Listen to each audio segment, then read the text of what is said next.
Hello everybody, James here at Storytime with Dutch Mantell, episode 104. Dutch, I believe you want to talk about your mustache.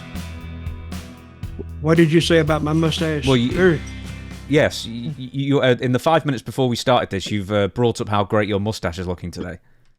Oh, I think it does look good. Very symmetrical, by the way. So, is that the ultimate compliment? I said that once, and you went, that is the best compliment I could get for it. Oh, well. Hey, growing a mustache is not as... I mean, the finished product looks pretty good, but till you get there, it looks like crap. So, and there's different ways you can hide it and all that kind of stuff, but other than shaving it off, you just got to deal with it. So behind the glamour of a bushy mustache is much hard work behind the scenes. Oh, and sweat and tears. You're going, oh, God, I don't know. But it's like anything else. A mustache starts by... I very seldom have known people who really start a mustache like, oh, I'm going to grow a mustache, and they start. It kind of happens by accident. Somebody forgets to shave, and you said, oh, well, I'll just keep going here and see what it turns into. But a lot of people, it is a lot of work. Well, not so much me because I'm used to it, but I wanted to get into a beard and mustache contest, but I don't know how you do that. If I got to go there, I don't want to go there. I'll take a picture of it. So, but you need an independent adjudicator to make sure it's real and not photoshopped. Like tug on it, make sure it's the genuine article. What if I tugged on this and just come out apart and you said, you lying? I'd be amazed. I think for episode 200, you should shave it off. Do you think we'd get a lot of people? We'll do it live. We should do it. We should do it like for charity or something. But we should do it. I should do it. Well, no, you're not doing it. You're just going to. I'll shave it for you. I'll tell you what. I'll sit in a bathtub full of baked beans for charity, and then and then you shave the mustache. They seem to be two of the most overused gimmicks with the charity fundraising at the moment. But I'll tell you what, we've got a huge amount of news, including, I must say this, Dutch came up with a huge amount of news that he wanted to talk about for... maybe, because you'll send me news stuff that you're interested in, throughout the week, and we'll banter back and forth over these kinds of things. Then this morning you sent me a really detailed list of everything you wanted to talk about, and it's like I was really taken aback with it in a pleasantly surprised way. Taken aback. I was. Oh. Well, yeah, I just think that people just what people are talking about over here, and even you told me you were interested in several of them. Mm-hmm. And we canceled one because of nefarious reasons, and I agree with it. But all right, so let's go. This is going to be our best podcast ever. Okay. Ever. So it will be the top of 104. Kevin Sullivan. Was that what you were going for? No, I wouldn't go for it. I don't know where I was going, but I was getting lost. I'm glad thank you for saving me. Well, let's do the plugs very quickly. We have we've got 4 books between us. I've got 2 books. Go to Amazon. The links are in the description. Owen, Hart and the Rock. Dutch has 2 books as well. The World According to Dutch and Tales from a Dirt Road. He also has diplomas for sale that the camera's just died for again. What is that camera hunting for?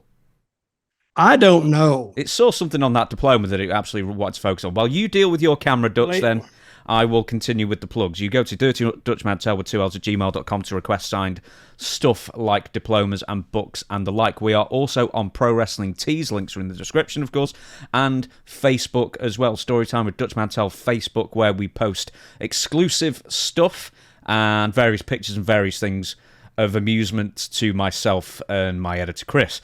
Now... wait a minute. In my defense, yes, ladies and gentlemen, this camera is not a product of my shopping. This camera is a gift from Mr. James here, and he sent it to me, and he probably got a hell of a discount on it because it's defective. I didn't. That's the thing. I paid full price on the damn thing. And how long have I had the camera? Over a year, I'd say.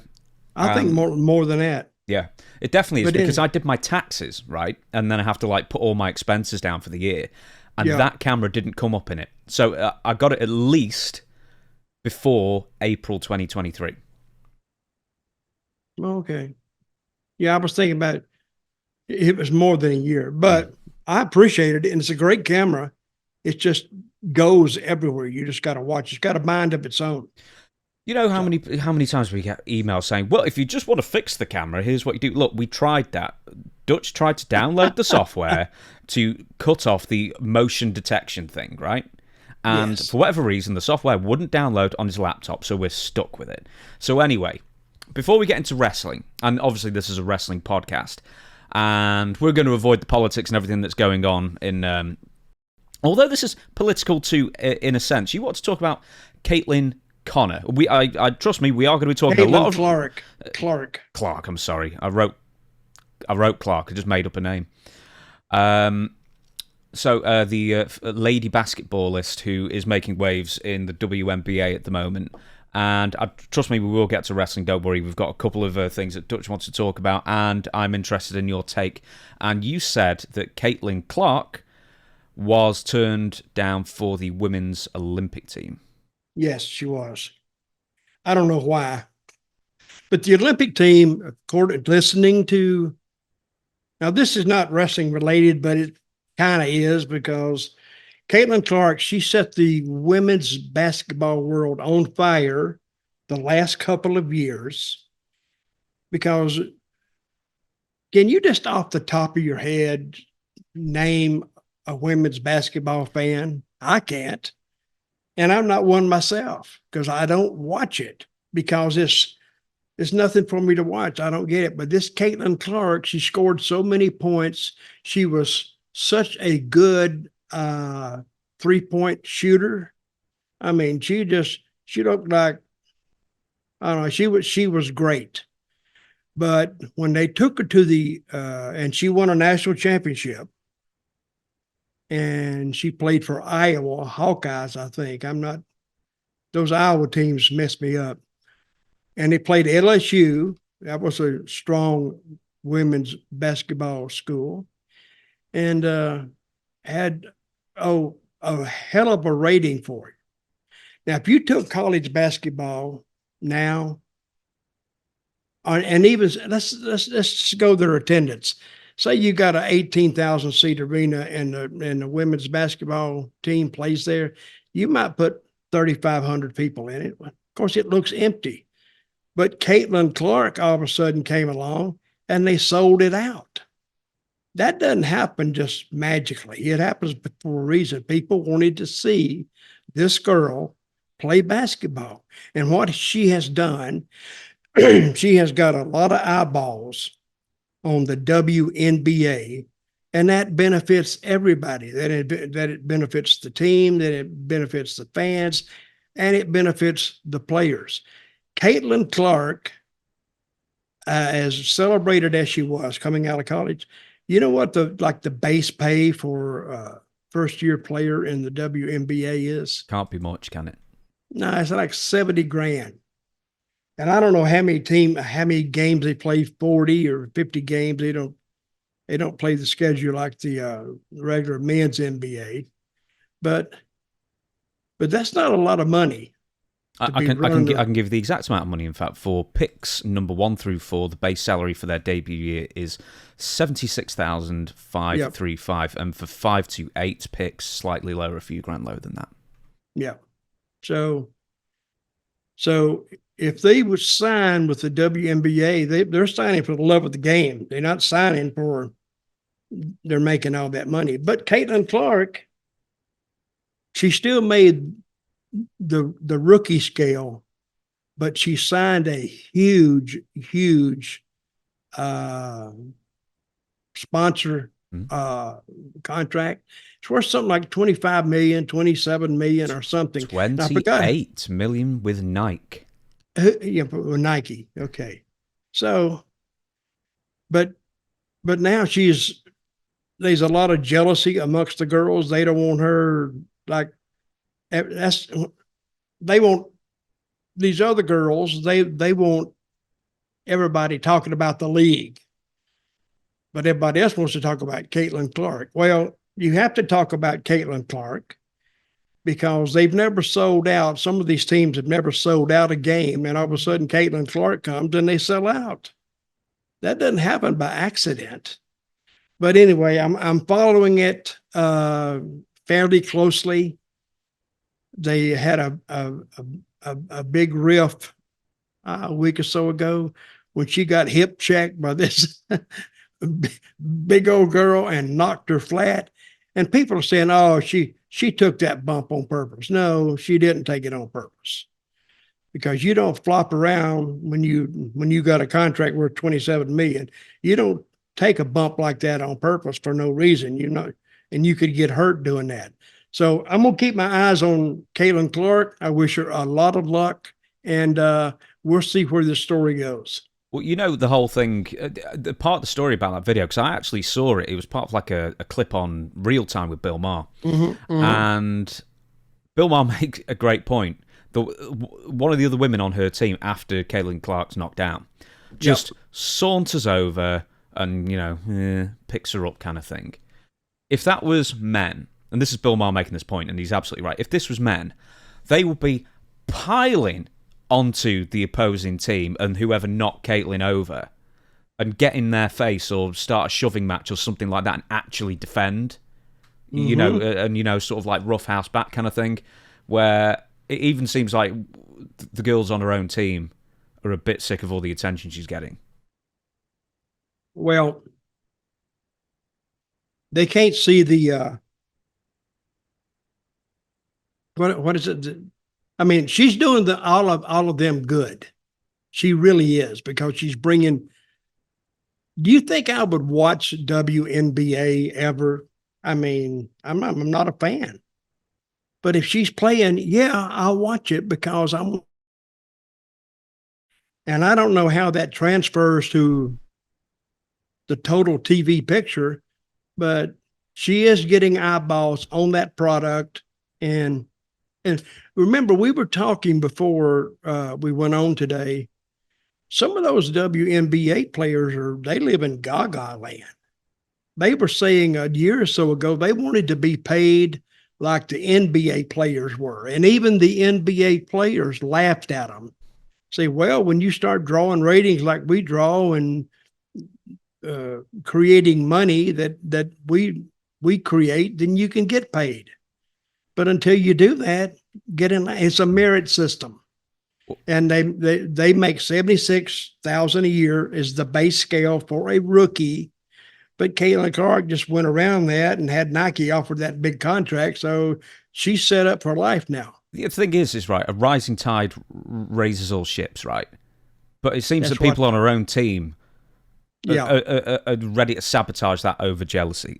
I've seen very little of it. That's just what I got out of it. I also did say our football over here, the women's national team, or I think it was even the Australian women's national team, they wanted more equal pay.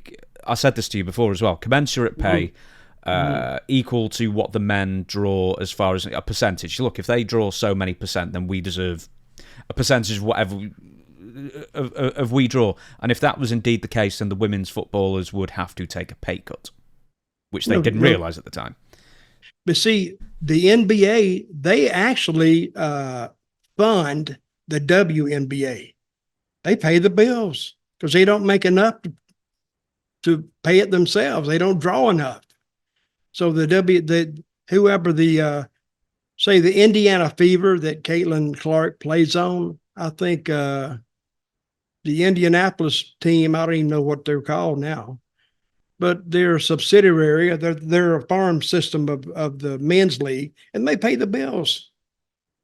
So, but anyway, hey, this girl's going to do more good than she's going to do harm. So I would think twice about trying to hurt that girl. Okay, the next thing that I wanted to bring up, Dutch, that you suggested to me, and I remember reading it and then I didn't even write it down, so I'm so glad that you mentioned it to me. It was the Undertaker. Now, he made mention of a chair shot that he landed on Chris Kanyon back in 2003. So for people who don't remember what happened, and Chris Kanyon, he was on Howard Stern sometime afterwards, and he explained what he felt had happened. Essentially, he had told someone he was gay. in WWE, and he said all of a sudden, he'd not been on WWE TV, I'm paraphrasing it, in ages, and then all of a sudden he ended up getting booked onto SmackDown, where he was to come out of a wooden box, because everything that comes out of a box gets over, dressed as Boy George, and saying, "Do you really want to hurt me? Do you really want to make me cry?" The Culture Club song. And then Undertaker waffled him with a chair shot to the head, and Kanyon then said, concussions, basically more than head trauma, it really, really injured him, really, really hurt him. So the Undertaker, in his defends himself, and here's the quotes off his podcast: "In my defense, go back and look at the whole scape of how I swing a chair. I hit everybody the same. There was no malice. There was no like, oh, I'm going to try and hurt the greenhorn. Greenhorn, he'd been doing it for 10 years. If you look at all my chair shots when we could hit, now granted at the time we did not know about CTE, in 2003. We all knew about CTE in 2003, maybe not to the... Anyway. And I came up in a generation where that's how you swung a chair, and I've been accused... I'm getting a little bit hot about it. I've been accused of smashing Kanyon with a chair because he was gay. I didn't even know he was gay. I didn't even know until like years later. I could care less. But there's people out there who've created that rumour. Undertaker smashed him. Undertaker swung the chair the way Undertaker swung a chair, and I didn't expect anything. If I swung a chair at somebody the way I swung it, I'd expect the same one back. Do excuse me, because this normally I read off a script and it's quite far away. That's still anyway. You know what I mean. He talks about Bruiser Brody hit him with a chair in my first match. I thought he broke my spine. That's just the way I came up. Knowing now what I do about head injuries, it's a different deal. I would say, okay, make sure that you get your hands up. So. Undertaker's been leveled with an accusation that basically he was really killing people with chair shots, and it's a product of his time. How do you react? Well, that's a hard thing to defend yourself against, because people can say it, and you can say, no, I didn't. And see, I didn't know he was gay either till he came out with it. I didn't know he was gay to that time he kissed me. And then I said, okay, then he's gay or something. But when somebody says, "Oh, you're homophobic or you're racist or this," you can say to the cows come home, "No, I'm not." But still, once that's out there, it kind of clings to you.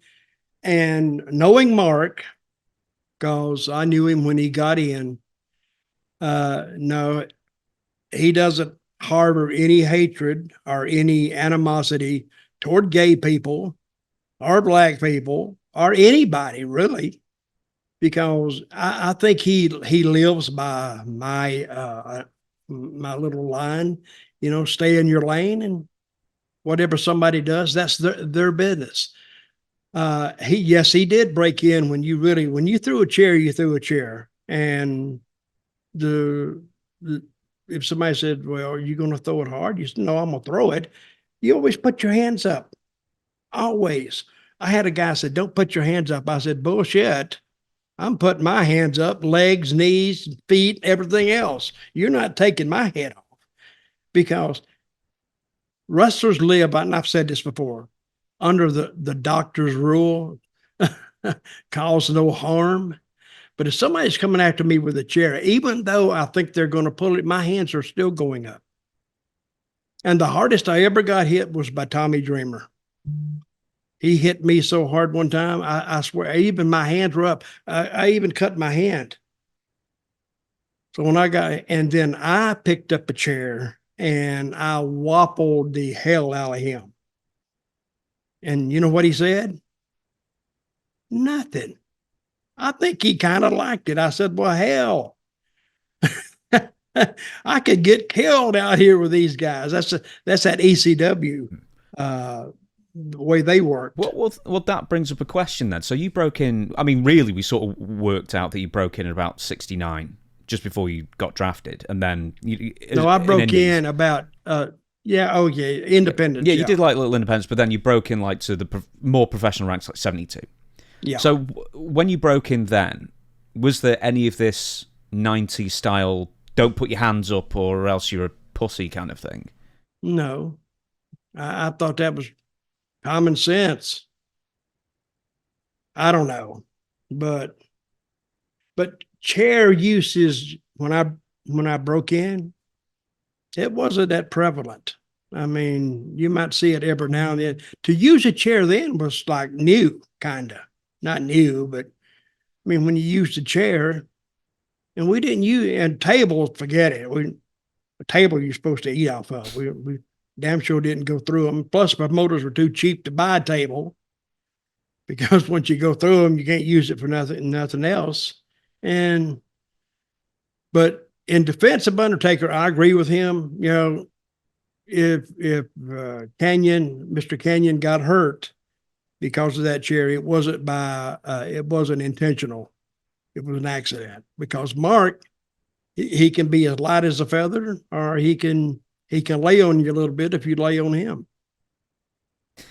Now, this is something that we've been meaning to talk about for a few weeks now, and it's always at the end of the script, so I thought I'd put it at the beginning of the script, and we want to talk about Ugandan Soft Ground Wrestling. It's been sort of a hit. Oh, it's the rage now in Africa. Yeah. It is really the rage. Apparently, it's all the thing in Central Africa these days. Will Ospreay has promised to go down there when he's free. Cody Rhodes has pledged to send them a ring, which sort of defeats the purpose in the sense of... Yeah, it sure does.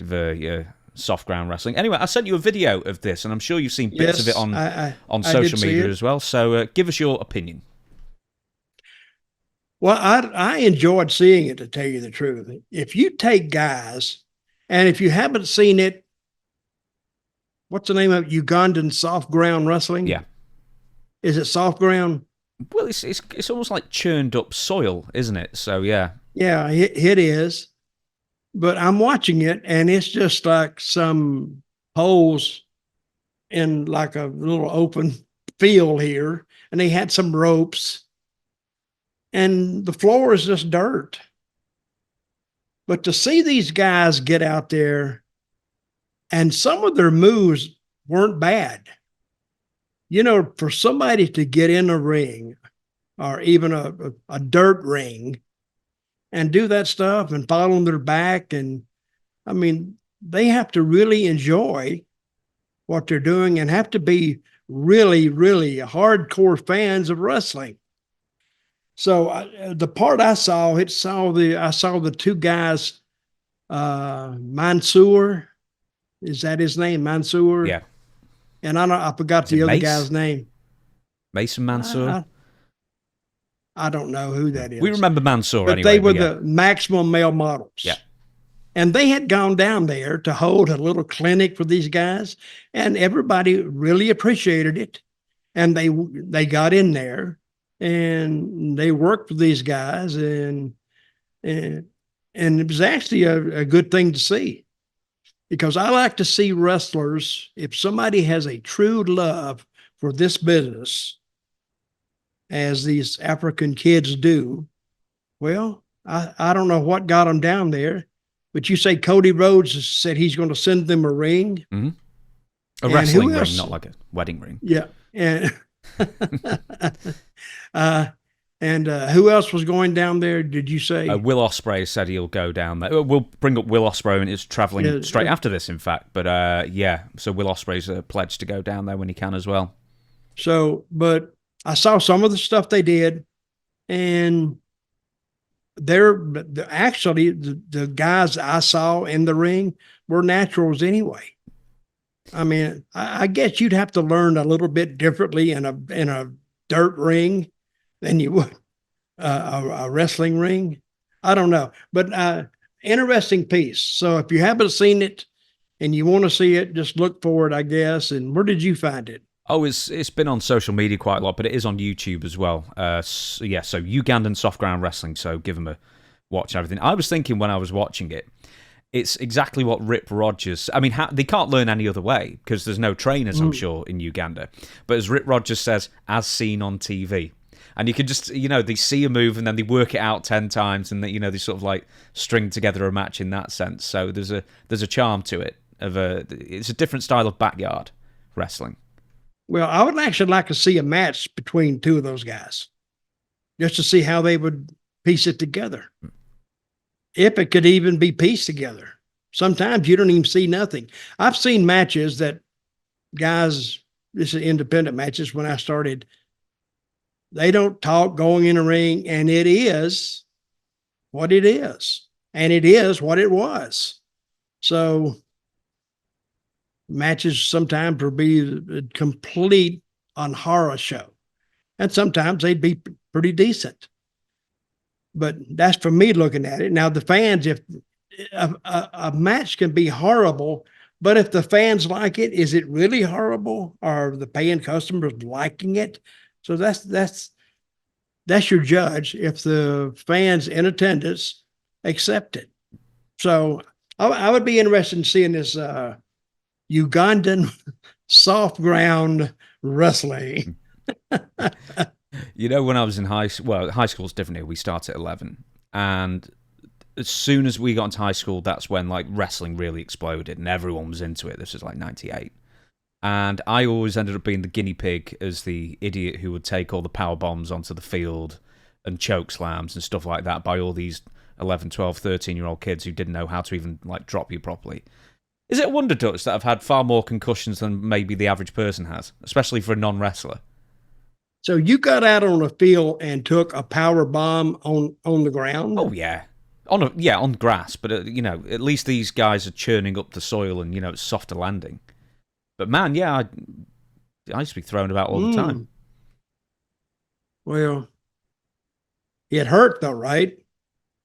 Not that badly. I was very, very skinny, so I had, like, no body weight. So I sort of just, like floated down. Seemed like that'd make it hurt more. No, I think it makes it hurt less. Oh, maybe, are you thinking, like, there's less area to spread?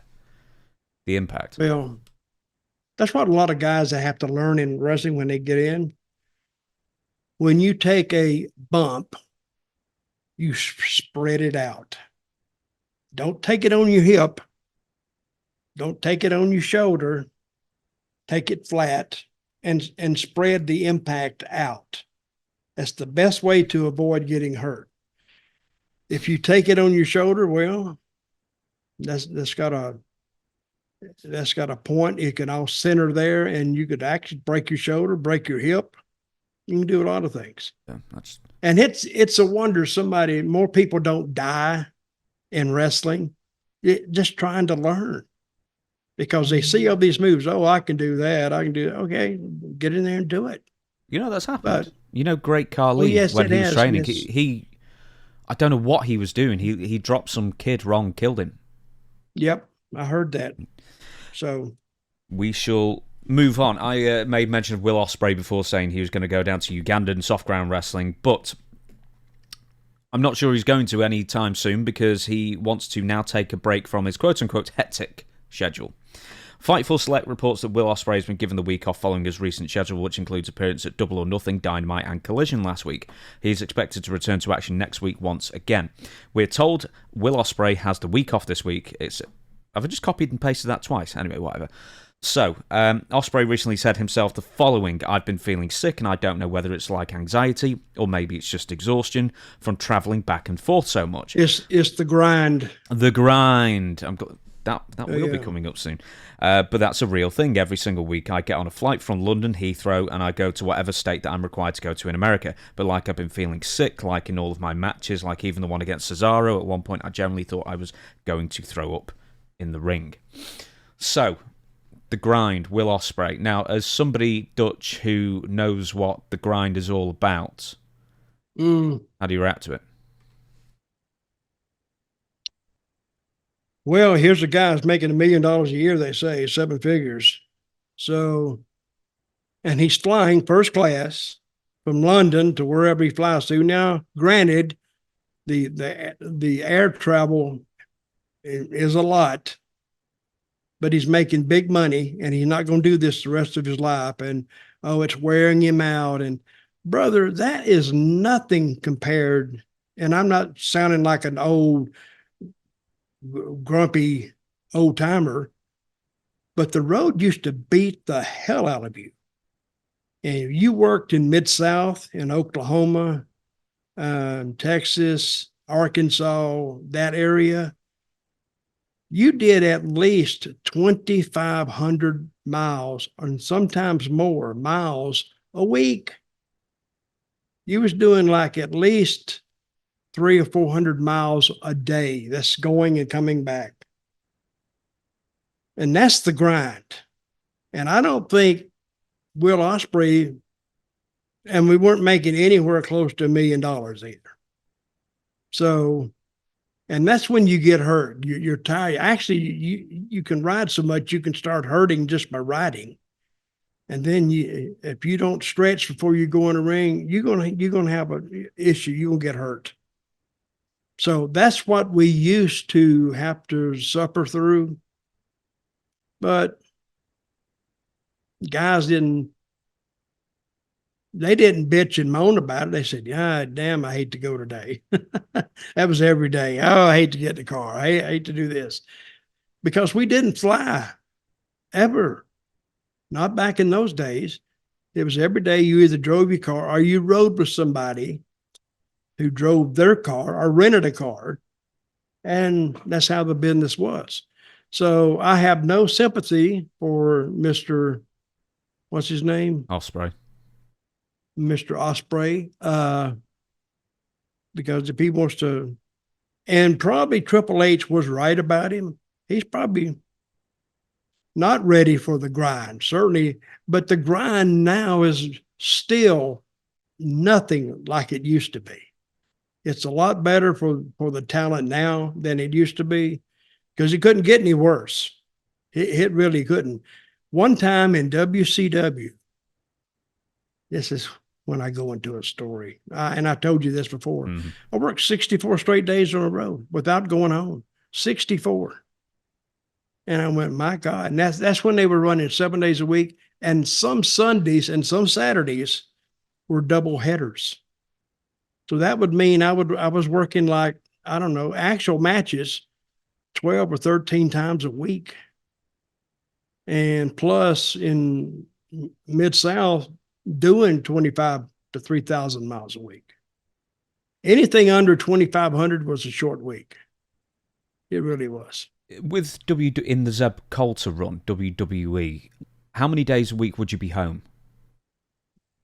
Was it 3 shots a week you did at that time? See, I would go out on the road on Friday, sometimes Thursday. I went out on Thursday and then Friday, then Saturday. I'd do 3 to 4 days. Then we would I was working 5 days a week. Then we would go to Raw on Monday, wherever it was. And then Tuesday we'd go to SmackDown, which would be close by, say within 100 miles. But that wasn't booked because of the talent. That was booked because of the people moving everything. That was, and this is, I actually got to a building early one day and I said, I'm going to watch this ring crew and the lighting crew. Boy, they knew what they were doing. They'd slap that ring would be up in like 20 minutes because they had put it up and taken it down so many times that it was down to an art form. Now, the lighting took longer and they'd have to get up there and they'd have to set those lights and all that. But one of the lighting people told me one day, said, you know what it cost to put that lighting up? Of course, they carry the big things that fit around the ring and that's all in one piece. They say it cost $60,000 to put it up for one TV. $60,000. I went, damn, that's a lot of money. But they did it, and they were very professional in doing it and did it right. See, that's the difference between WWE now and AEW. AEW, somebody give them a flashlight or give them something because they have no light on that show except in the middle of the ring. With Will, just one more thing. I cannot find the photo anywhere, but I know it was recent. Will posted a photo of himself doing the old humble brag. It's like, how can a lad like me be in business? He was wearing a Rolex, for God's sake, in business class. Wearing a T-shirt around all these businessmen. It was like, damn, I've flown business class. I made a point to wear Iron Maiden T-shirts and walk around barefoot. Just to do it, I guess. I bought my ticket. They're not going to throw me off. So he put a picture of it himself? Yeah, I think so, yeah. But I cannot find it anywhere for the life of me. But I failed to find the humor in that. No, it was one of those things where I was just like, I went to Japan and back on business, and it was great. I was fresh as a daisy, got sleep and everything. That's twice as far as at least the East Coast stretch from London to thingy. And do you know what? I was as fresh as a daisy. Business and getting some sleep, you don't get jet lag. So it's not that bad if you're just going there and back. And yeah, I remember one time I was going to a European tour, but we were going to England first, going to the UK. I remember telling the travel agent, I says, listen, I can't travel coach. I just can't do it. And you know what they said? Okay. And got me a first class ticket. And I went, well, damn, I should have started saying this when I first got here, because they would put all these guys on coach. Now, you can't put everybody in first, even if you had every seat for a WWE guy. But to see some of those guys go to and try to sit in coach, some of those tall guys, they were hurting on a 3-hour or longer flight. I felt sorry for them. So, but see, Undertaker, you couldn't put Undertaker in coach. You could, but he damn sure he wouldn't fit it, because he kind of, or put the Big Show. You couldn't put Big Show in a coach seat. He'd have to take 2 seats anyway. But anyway, that's I flew over and back in first class, and I thought to myself, I should have been saying this a long time ago. Now, a bit of an update to the story that I originally wrote, TNA. So there have been rumours or suggestions that TNA was gearing up for a sale. Rumors. I love rumors. Now, a lot of shenanigans have been been afoot in TNA these past few months. It started with Scott D'Amore being surprisingly released from the company, back in February? Something like that, a few months ago. Then more recently, former creative staffer R.D. Evans, he's jumped to AEW. David Sahadi, who we talked about a couple of weeks ago. He didn't jump from TNA to AEW. He got released. Well, yeah, he got released. Yeah, he got released and fell into AEW. David Sahadi, he was released as well, I believe. Lou D'Angelo, D'Angeli, excuse me, the former signed guy Dudley. He was the guy who I think helped book arenas and live events and that kind of thing. Now, there have been crossovers with TNA Knockouts champion Jordynne Grace and Ash by Elegance, and formerly Dana Brooke. Until recently, there have been no TNA shows announced beyond August 1st. But a couple of days ago, the announced show's running through October, so that sort of quelled slightly rumours that TNA were gearing up for a sale. But TNA were looking to be moving to Full Sail University, where NXT used to film, but that deal might be over after Lou D'Angeli's disappearance from the company. So despite this, there have been rumblings TNA owners Anthem are possibly looking to What does he sell. have to do with Full Sail, Louis D'Angelo? Well, he's the guy who was booking arenas, and he used to work for WWE, he used to work for Cirque du Soleil as well. You said he was a sign guy? He was signed guy Dudley in ECW. Oh, really? Yeah. And to be honest, he got out of the wrestling business and did way better for himself. I think he had a very interesting career in that sense. But yeah, so what do you think about TNA at the moment? Do you think they're gearing up for a sale? Do you think they're just trying to cut costs? What's going on? Because these are some big names in the back. That whole association with Anthem and TNA, it doesn't make sense to me to begin with, really, to tell you the truth. So if they want to sell it, I don't know who they would sell it to. Let me ask you, okay, so you just said before, Anthem doesn't make sense owning TNA. Why? What's Anthem's business? What is their... I'll have a look for you. Hang on. Anthem. What do they do? I mean, I was there when they were there, but I think they was in some kind of totally different business. Right, so Anthem Media Group, founded in 2010. They bought a stake in the Pursuit channel and then the accompanied My Combat channel. So they seem to be... So they're buying fantasy sports websites, they're buying stakes in lower channels, sports networks, Basically, they seem to be having their finger in a lot of pies in that sense. International expansion as well, so yeah. Are they looking to sell TNA? You know, a wrestling promotion is not cheap to run. It's not. And you better hope you draw either you getting money from your TV or your syndication. And I don't even know if where TNA is syndicated. I think it's syndicated overseas. I know that. So they're getting money from there, but it's on Access TV still, which has been on for quite a few years now. But see, Access to me, I don't even know what Access is. I have no idea because I never go to Access. You ought to say, Dutch, do you do anything? Well, not really. I know you watch hot dog eating competitions every year. I do. We'll talk about that in a minute, by golly. But I think if they got an offer, and I don't know from who, if they got an offer, yeah, they'd entertain the idea of selling it, and they'd probably like to sell it. I thought, now, to me, I think Scott D'Amore, I thought that's what he was trying to do before he was let go. Because I think he's got the money. His dad had ran a construction company or something.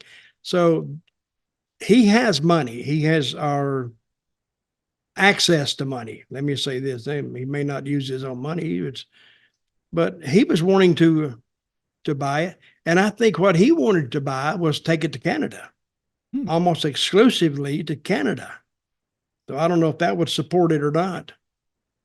But the book on TNA is still out, and I wish them well. I think they got a pretty decent product now. But TNA, when I was there trying to compete against WWE, it was a tough go, buddy. Tough go. With that being said, where was I here? So you mentioned a couple of people who would want to buy it. WWE would be the obvious one. I mean, they're doing a crossover thing that we'll talk about in a minute. I mean, would another channel? I mean, like Spike, would they want to buy it back, and then they've got full control?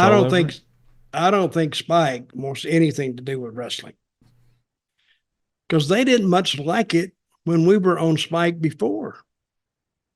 They used to send down, oh, you can't do this and you can't do that and blah, blah, blah, blah, blah. You know, this was, things changed. A male couldn't hit a female. And that was you just couldn't do it. You'd get kicked off TV if you did that. But now, I mean, things have changed. They have those intergender matches now, and nobody thinks anything about it. I don't know.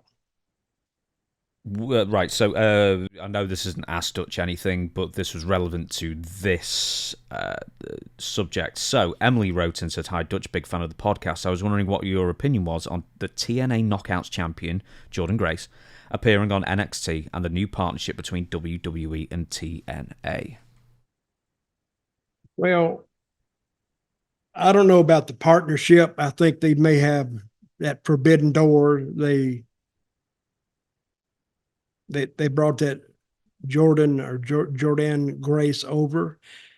And I'll say one thing about that talent. She's going to make it. I don't care where she is, because she has spent dedicated hours and hours and hours in the gym, and you look at her and you can tell it. So I think we'll eventually find her in the WWE. I think they're more interested in her than they are of working some kind of a doorway between the two companies, because the only TNA, their only benefit to WWE really is as a training center, to tell you the truth. So, but they have their own training center. So we'll see where this leads, but I'm happy for that Grace girl, because she's very good.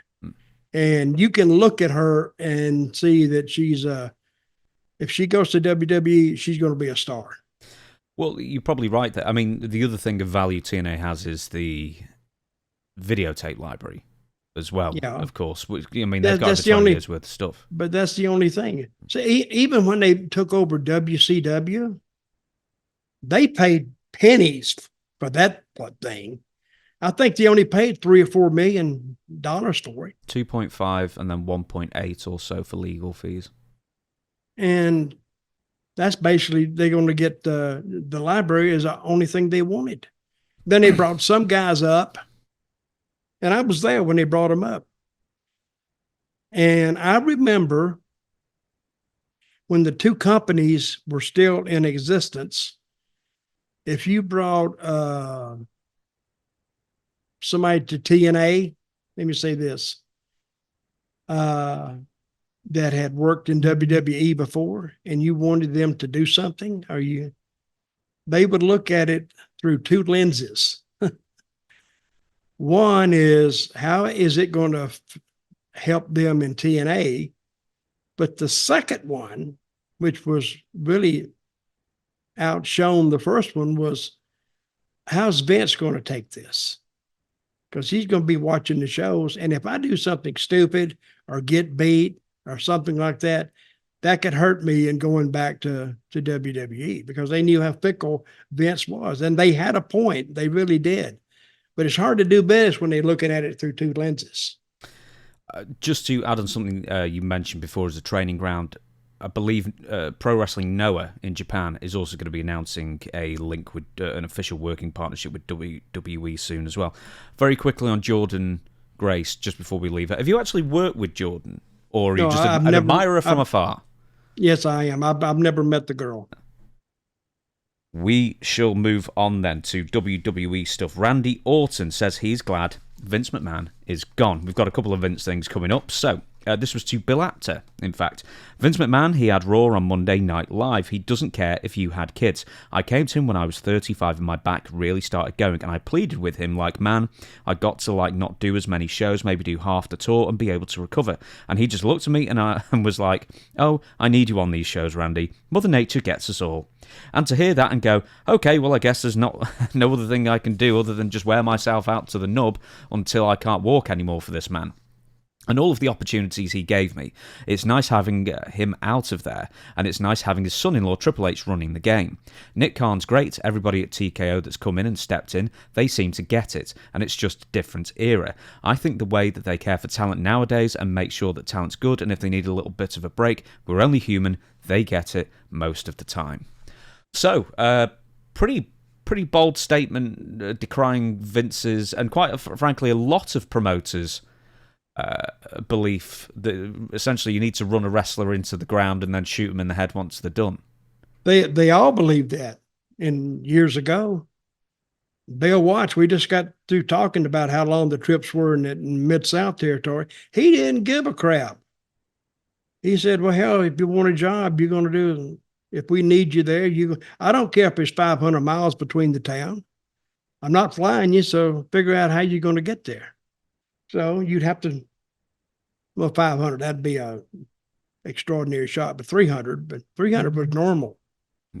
But, they didn't care. And Vince didn't care either. If you got hurt, you just got hurt. Do you take it as like an insult if you ask to it's my kid's birth happening, can I go? Oh, don't ask that. Don't ask Vince that. We all have birthdays. That'd be his answer. You should have planned for this or whatever. You knew it was coming. Why didn't you ask off? But sometimes if that was in the middle of a tour, you couldn't ask off because now you're breaking it up. But Vince was very, I'm sure Randy was glad to see him gone. And I'm glad to see him gone too. Really, not just for that, because I don't work for him anymore. But now the ideas are totally, totally different. You can watch WWE now and you watch it, and now you see how they've spread all these stories out. It's not just one guy. It's not Roman anymore by himself and a partner. Now they got other stories down lower, almost all the way down to the first match.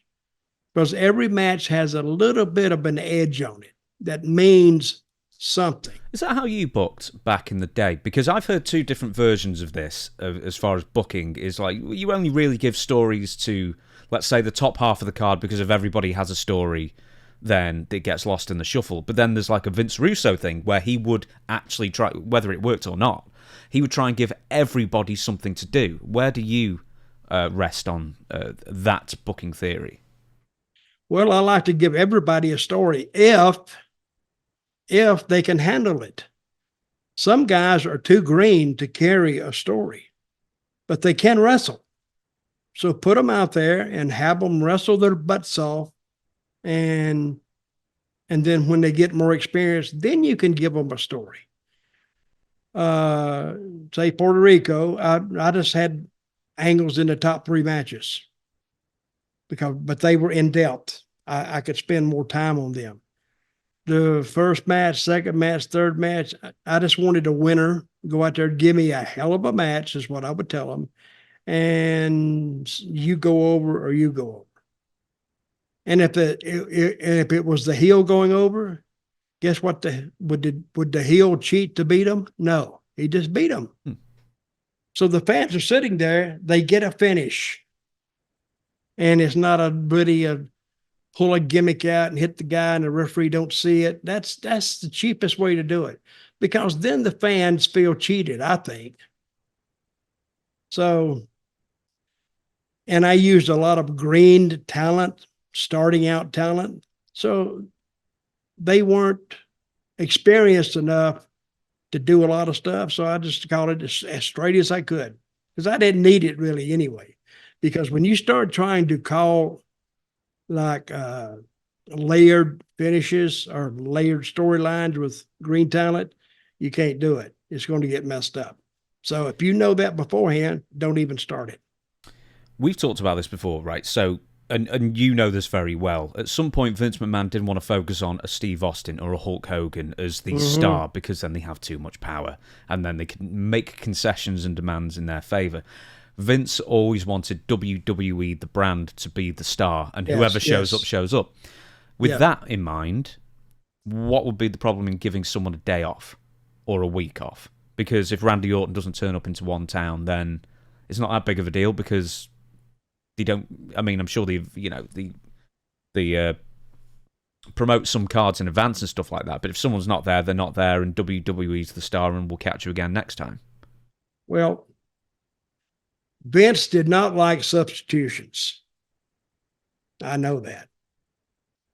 Because what was advertised should be there, and I agree with that. Because some people may have come just to see Randy Orton, and all of a sudden he's advertised, but then he's gone. So, but if he asked with enough time, there was no reason for him not to get the time off. And Vince, it surprises me to see that he would gamble, good relations with talent just for one day.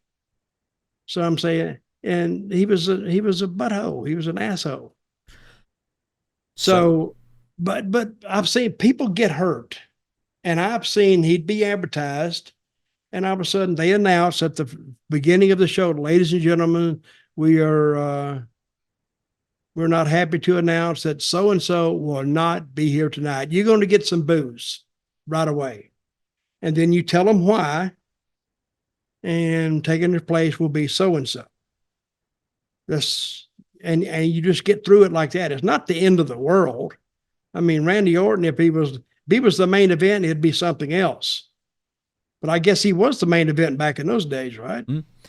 Yeah, Randy's. In fact, I'm going to give you another example I'd written down here. So Randy's one thing; he's going to be at the top of the card, and as you say, some people are going to be there to specifically see him. Sean Waltman once told the story. This is when he was the 1, 2, 3 kid. It was like 94, 90, whenever it was, 94, I think. He once told the story about asking for a day off to go to his trainer Boris Malenko's funeral, and Vice President of Talent Relations at the time, J.J. Dillon, told him to get stuffed, basically. You need to stay on the road, we need you. And he's the 1, 2, 3 kid. He's at the bottom of the card. He's in the opening match. Bless him, at that time, no one was buying a ticket to see him specifically. It'd be nice if he was on the card, but no one would have missed him. But it's like, I think his response was, why did they feel the need to just beat us into powder? Why break? It's almost like the Marines. You've got to break your spirit. I think I think one of the reasons was, well, you do it for one, you got to do it for everybody. We'll do it for everybody then. That's the thing. But they didn't. And they weren't going to. You can ask, here's my saying, you can ask till the cows come home. They're still going to give you the same answer, no, unless Vince okays it.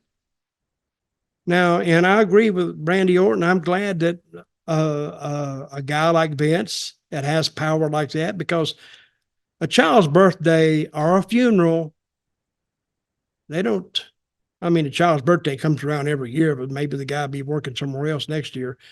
But a funeral, he's not going to die but one time. So he wanted to show his respects. And they said, no, that's a little cold. That really is. Now, sticking with Vince McMahon, he has been banned from WWE headquarters, unsurprisingly. But anyway, former WWE employee Tom Carlucci was doing an interview. I didn't write down where. He was with the company for 30 years. Do you know who this guy is, by the way? Or was he an office guy? Oh, he's an office guy. So I've heard the name. I don't think I remember him. So recently he revealed that Vince McMahon... Is he gay? Do you want me to ask for you? Is he single? No. Did he hang around with Kanyon? Stop it. Did Undertaker hit him with a chair? Yeah, that's what I'm saying. You got to stop saying this stuff, man. It's too much. Okay, I promise it will. He recently revealed that Vince McMahon is persona non grata in WWE headquarters these days. So here's the quote. "That's crazy that you drive by that building. You got the big championship belts. He always wanted those from day one. You had the corporate office, and then we're right down the street from the corporate office, our big production studio. He always wanted us under one roof. That was part of his dream, to have us under one roof. The dream came, and that's not even part of it anymore." Sorry, he's not even part of it anymore. Carlucci added that the gym was created for Vince. He designed the gym with his trainer Mike, who I know really well. He can't even go in the gym anymore. He can't step foot anywhere. Every meeting that goes on over there, everybody asks, is Vince coming? Do they ask that? Anyway, you'll never see Vince here again from the TKO people. Further, I'll add something at the end. So yeah, he's quite sympathetic towards Vince. There's more quotes than that I won't get into, but he's quite sympathetic towards Vince not being able to go into the headquarters of WWE because he's under investigation for some quite hideous crimes. Yeah. Well, we brought this up not too long ago, and I asked the question just out in the open. I said, "Can Vince even go in WWE headquarters?" And now you've given me the answer. No, he can't. And I bet that's eating Vince up, because he worked all his life, and now he got what he wanted, but now he can't even go into the building, and he's off the board. He's down to 5% of owning 5% of the company, right? Yeah. So he holds no power. Well, we don't know that. Right, this is very specific. If he's got under 5%, then I don't think they have to do an FCC filing as far as transfer of more stock. So, I mean, he has 5% or under. He might have 0 for all we know. They don't have to declare it. But, yeah, he has markedly less than what he had at the beginning of the year. But again, I'm going to use that old saying that people have heard, finally the chickens have come home to roost. And I used to wonder, I said, is Vince ever going to be held accountable? Because he's done a lot more stuff than just what he's being charged with here. There's no telling what he's done.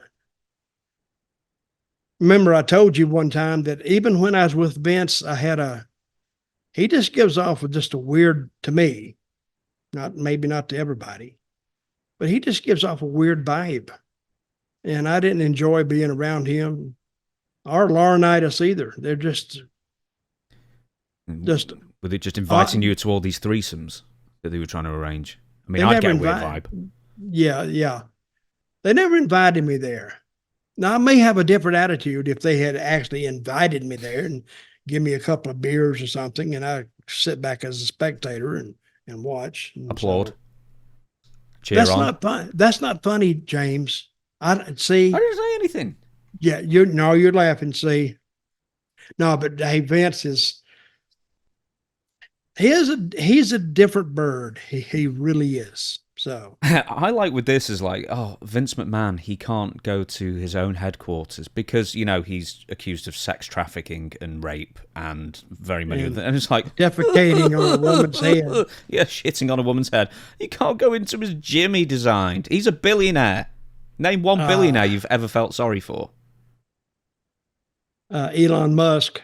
Why? I don't know. I just feel sorry for him. Okay. Sometimes. Now, there's another guy. He don't give a crap. Now, I hope nothing comes out on him. But how many kids does he have? He has like 9 kids, doesn't he? He's got a suspiciously large amount of children, yeah. Yeah, he does. So, but hey, no sympathy from me to Vince. So what he has now is what he asked for all these years, because he never received any kind of a blowback on it or brushback or anything else. So he's getting it now. And it's not over. Oh, no. So the lawsuit has been paused officially now. They put So what are they investigating? Now, he's not been officially criminally charged yet, but the federal government has asked for Janelle Grant's side to pause litigation for 6. So that's going to be paused for 6 months while the criminal division do their thing, and they may bring charges, they may not. But the civil suit has been paused for at least 6 months, so we won't know for a while. We might not know until December, really. But that's one to keep an eye on. Merry Christmas, Vince. Yeah, Merry Christmas. Merry Christmas. Just on the last bit of the quote, Tom Carlucci, again, the former 30 years tenured WWE employee, further speculating on the relationship with those closest to Vince McMahon. Carlucci added, I think there is a strain on the family at this point in time with Vince, his kids, Shane. I don't know for a fact, but I think it is definitely happening. I think he is alone. I think he is. It's hard to believe, but I really do. I think he is. I don't think Vince had a lot of fans around him. Really? Yeah, what makes you think that, Mr. Carlucci? Did Vince ever have friends, like proper friends? Because I know, like Dick Ebersol, he was still friends with and stuff, but did he have any actual friends in the company? No, he had people who pretended to be his friend, but you still, even as a friend, you'd have to watch what you say to him, around him, because he was still the boss, and he could turn on a dime. All of a sudden, you hear you say something, and it's all of a sudden his opinion of you is different. Vince had some issues, buddy, some big time issues. So, and I don't think and you think a guy that would do that to a woman or do this, what happened to him when he was a kid? Because he didn't grow up in the best of circumstances. I agree to that. But sometimes you just got to get past that. And he probably did get past it for a while, but then it came back. So I don't know what happened to him. So this chapter in this book of Vince is still being written. But I think if it's drug out much, much longer, Vince may pass on before anything's done, because he's got a lot of pressure on him now. And how much can he take? How much can he take, indeed? We shall move on to... I don't know why I've put this in. I meant to put all the WWE stuff and AEW stuff together, but I've not done it again. I forgot. Anyway, Chris Jericho. We're going back to AEW. Now, he's getting a lot of hate, but he's sort of spanned that into a new character. And it's sort of like... He's like channeling Diamond Dallas Page, like the sort of like big white teeth smiling all the time. And not that Diamond Dallas Page is like this, but Jericho sort of developed like an obsequious, unbelievably nice persona. What was that word? Obsequious. What does that mean? Don't ask me to define it. I think, but it sounds good. I think it was right. Impressive. I think it's impressive. Right. So, you saw Chris Jericho, the Learning Tree, and he's got Big Bill with him, and he's got I forgot the other guy's name. I'll remember it in a second. Bounty Hunter. And what do you think of this new group, and specifically Jericho's new persona? Well, I do think Jericho has outstayed his welcome. Really? But I think he has noted the reaction of the fans, that the way they greet him and receive him. So he's going to take that the fans have created themselves, and he's going to fashion this new gimmick, this new persona, as they call it, and run with it. And I will give it about. I would like to give it a year, but I think it'll be dead before a year. I'll give it 6 months before it runs its route, because I think they've lost their way in AEW. I mean, they have sometimes great matches on TV. They don't mean anything. There's no overlying or underlying story between most of these matches. And when they do have a story, it's either far gone or it's not advancing. They're just having a match. So, but I think, and Jericho is pretty good. He's pretty good at reading fans, and he's not fighting it. Let me say that. He goes to the ring, supposed to be a good guy, supposed to be a baby face, and they're booing the shit out of him. So he said, well, I just gotta run with it and take it. And I first saw it. It's a pretty decent angle. It's kind of, and it's not really hardcore where you really get mad at him. You get so irritated with him watching it that you want somebody to slap the shit out of him. So let's see if it works. I'm going to quote what you just said to me before. He's outstayed his welcome. So what does he do next? What's best for Jerry? Assuming he wants to stay in the wrestling business. Yeah, he has to keep changing like he's doing now. I mean, he outstayed his welcome as an in-ring talent, is what I'm saying. You can only change that gimmick so many times. And this is about, how many times has he changed the gimmick since he's been in AEW? It's got to be a few. Time. I mean, he's had like, how many groups has he been the leader of the faction? There's Jericho Appreciation Society and the Inner Circle and whatever else. He does seem to go through a lot of incarnations of himself, but at least he's like, he once described The Undertaker as the Madonna of wrestling, but Jericho's the Madonna of wrestling. He reinvents himself like every 6 months to sort of stay ahead of the curve. Well, he has to, because his latest creation, or the latest one that he invented, you know, it runs the gamut, and he's got to go to something else. So, as you know, people have been saying, like, please retire, go home, Jericho. They've been doing these chants at him. Chris Jericho, I'm sure you'll notice, has been getting a lot of hate online at the moment. You know, the typical professionally outraged Twitter types who, you know, just live and breathe all this wrestling and have to be on WWE or AEW side, that kind of sad sack kind of lifestyle. A lot of these types who hate AEW are saying he's killing AEW, and he has turned the channel heat with me. His segments do really well, like some of the highest rated segments every single week, consistently. Oh, he's still over. I would give him credit, but they're drawing the same thing. The ratings over the long run is in the viewership. It's stuck around 700,000, right? In Rampage? Yeah, for Dynamite. Yeah, the last couple of weeks have gone a bit up. That might be something to do with MJF's return. We don't know. Or less competition. But I saw MJF's return and it wasn't anything to it. Nothing really happened. That's when they should have busted the big angle. Well, yeah, exactly. But now he's now paired with Roosh. It's like, we know MJF's going to win. What's the point? What I'm saying. Who is hurt over there? Everybody? Adam Cole's still hurt. Britt Baker's still hurt. Kenny Omega. There's loads. I don't even watch the show anymore. I used to watch it when I was with Sportskeeda, because we were required to watch the show. And I didn't want to watch the show.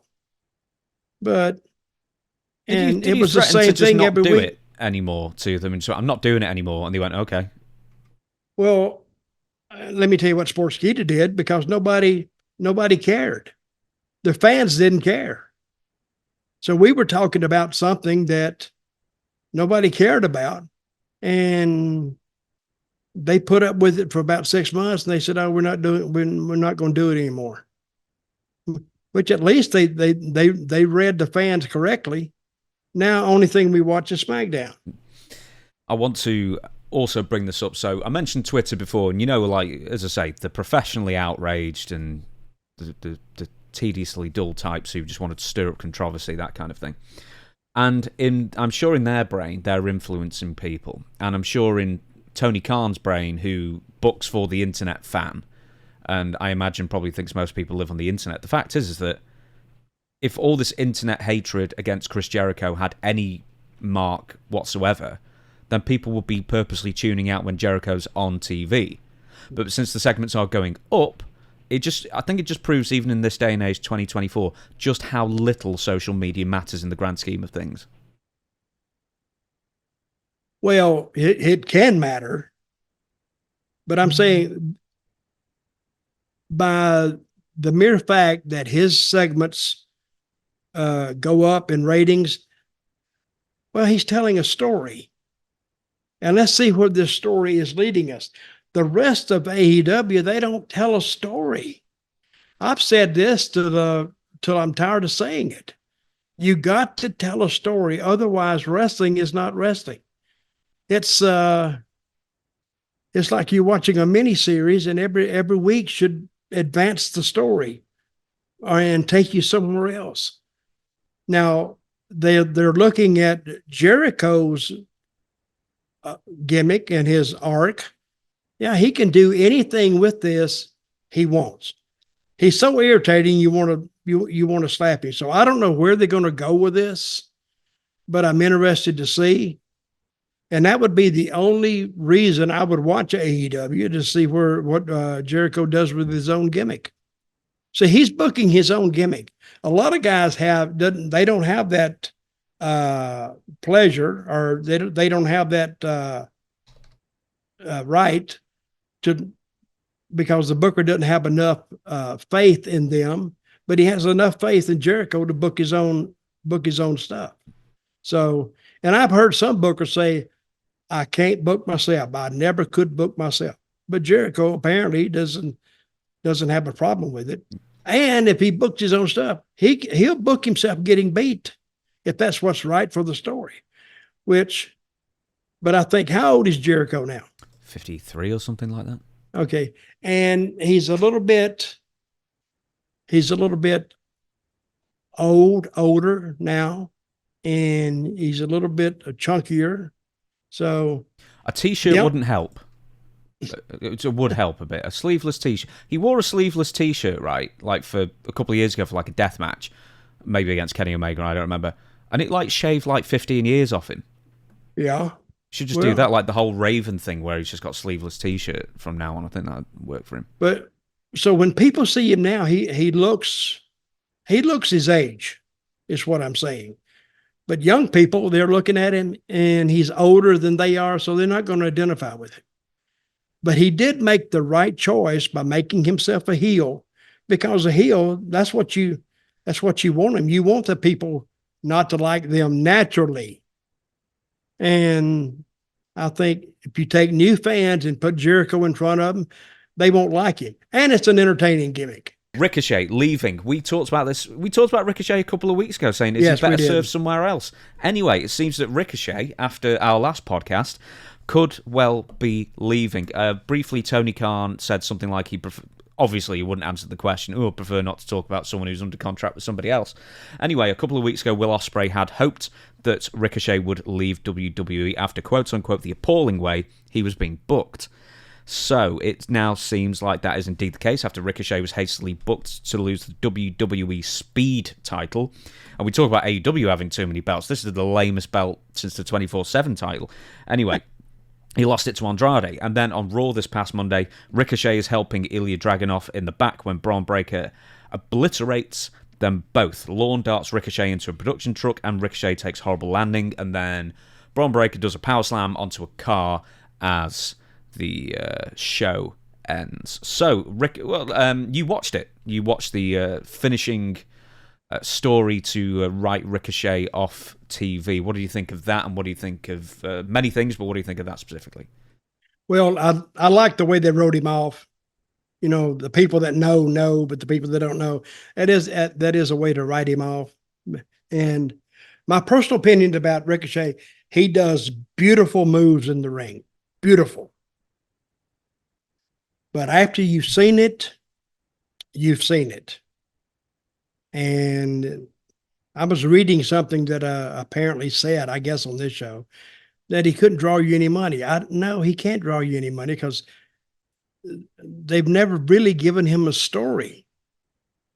And he's not the greatest talker in the world. He is a great technician inside that ring. And he's good for the second match, the third match is what he's good for. And there are some people who've made a living for years and years and years just being the third match or the fourth match on the card. Not necessarily the first match, but so where will he go? I think he'll probably float around to some of those Japanese promotions and some of the other promotions and he'll make money. He should have money. How long has he been with WWE? Oh, I don't know, 5 years or 6 years or something like that, I bet. Well, he doesn't look like a big spender, doesn't look like a drinker, doesn't look like a drug user, so he couldn't spend any money on that. You're saying he's not spending a lot of money on food? No, he's quite slim. Yes, and he's very, very good. So they wrote him off in the right way. Now everybody knows what happened to him. You know, sometimes you can watch, you say, what happened to this guy? How many times have you done that? Because you could be watching, if you watch AEW, they'll start a guy and put him over 2 weeks, then you might not see him again for 2 months. Then you say, what happened to that guy? They come out here and they, blah, blah, blah. Describing half the AEW roster. Yeah, that's what I'm saying. You don't even know they're still there. So I don't know what Tony's doing. It's his business. He can do with it what he wants. But what he's doing is not working. And I mean, as far as getting fans to join in and watch the show, if you watch it, you sit there, you go to sleep. I'll go to sleep out of boredom. And there's a lot of things I don't like about AEW. That 3 announcers and that 4 announcers sometimes. Why? I don't get it. So, but it's not my company. It's not my ball game. I'm not on the team. So I'm just watching it like a fan. Well, you're not watching it. Well, I don't think anybody's watching it, really. No, about 700 and something thousand. Well, because we're basically talking AEW, I think we're both expecting, as most people are, that Ricochet will end up in AEW sooner rather than later. Right, because, I was mentioning the injury list, and Pac's name came up. I believe, actually, he's not on the injury list anymore either, so it's the worst injury list in the world. But I'm sort of thinking Ricochet would be like Pac, the former Adrian Neville, as in, well, he'll turn up occasionally, he'll put on a good match, and then you won't see him again for ages, and he'll be overpaid for the amount of work he does. Mm-hmm. Well, if he shows up, and Will Ospreay is his main advocate on the talent side, because he would love to have a match with Ricochet. And I would like to see the match the first time. The second time, unless they tell a story, what's the purpose? So if they get him over there with Will Ospreay and they tell somewhat of a story, but they may have something. If not, he's just like he said, you'll see him one time, you may not see him again for 2 months, but he'll be paid. He'll be paid well. Mm-hmm. He'll be flown there every week, I'm sure. Now, okay, so his girlfriend is who? Samantha Irving? Yeah, the ring announcer, yeah. And somebody's asked the question, will she be going too? I'm going, wait a minute, guys. We're talking about that announcing job is a pretty important job. And I doubt if she'll leave just because he leaves. They're not married. with kids. No, they're not. Then they're not married, so I doubt if she's going to be leaving. So I did like Cody the other night. He said, "Now Samantha," and she said, "I know what you're going to ask." And he said, "Can you do it?" And then she announces him again, and the way she does it. So that's getting over a little bit. So she's got more personality than most of the AEW roster does, and she's just an announcer. So if give somebody something to do, and they'll get over. You know, there's some people who don't like Samantha Irvin. Well, maybe that's the right. Sure who doesn't like her? Some gimp on Twitter, I'm sure. Like, oh, I don't like her for whatever reason. Bring back Howard Finkel, that kind of thing. Howard Finkel's dead, I know that, but you know. Well, I'd like to see him bring back Howard too, and maybe I would tune in for that. I must say. Yeah, I would, but I think she's pretty good at what she does. Nobody's going to do it just like her. She's not perfect, but she looks like she'd be fun. When she was announcing Cody when he won the title, she started crying. And people noticed that. So I think she does a pretty good job. I was going to say, it wasn't that bad. I mean, no need to cry over it. Very briefly, that's good. Very briefly, going on the Braun Breaker Ricochet thing. Right, there were two things that Braun Breaker and Ricochet did as an attack. One, okay, the second one was the power. Yeah, I'll come to that last. The first one where they did the old lawn dart thing it's an old spot from the early days of Nitro. Kevin Nash did it to Rey Mysterio. Very, very famous. Stuck him straight in there. And then the way that Braun and Ricochet did it, they did a mistake.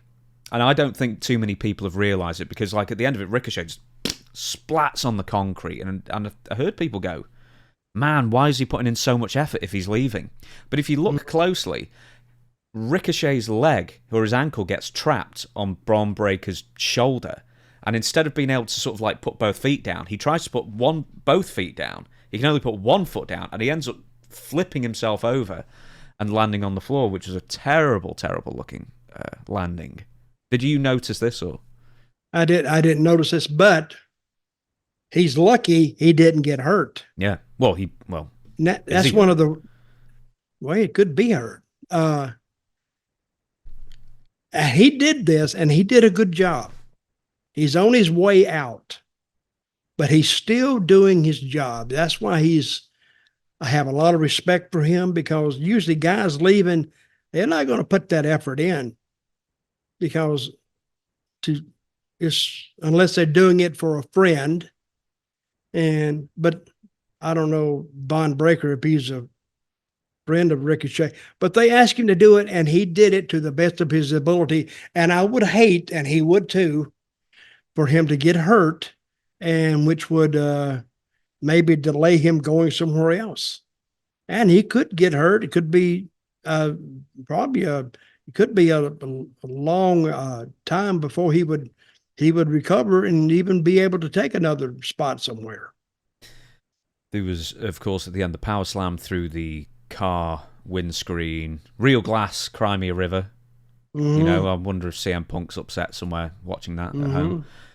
Very briefly as well, before we get off Ricochet, in other news, MVP recently revealed that he wanted to include Ricochet for the Hurt Business group with Bobby Lashley. Shelton Benjamin was the other one, I think, maybe. But he was told he could only have one of two people between Ricochet and Cedric Alexandra, and he went with Cedric. Mm-hmm. So Ricochet ended up not in the thing, I guess. Sticking with the same episode. Well, I actually think that benefited him. Do you think? Yeah, he'd be in a tag or he'd be in a group. I think he's better off by himself. I really do. And that has enough drawbacks of its own, but I think he'd be covered up in the group. And if somebody was going to lose, it'd always be him, and because he loses all the time anyway. But if he does win, it wouldn't surprise anybody because, you know, he's so good. They need to tell a story with everybody. I can't beat it to death enough. because AEW, I mean, you look at WWE from first match on, every match has just a little bit of something. And that's the way it used to be. And that's the way Memphis was when it was hot. And that was the way Puerto Rico wasn't that way because guys were too green to even carry a story. But still, I would put them in something every now and then and see what they could do. Now, speaking of stories, on Raw as well this past Monday, Liv Morgan is becoming one of the highlights of the episode. So Liv Morgan is doing a sort of temptress storyline with Dominik Mysterio in order to lure him away from the currently sidelined Rhea Ripley, Mamacita, who is going to be her main rival for the WWE Women's title upon her return. So what do you think of Liv Morgan's turn as one of the major characters and Dominik's impressive resolve at resisting Liv so far?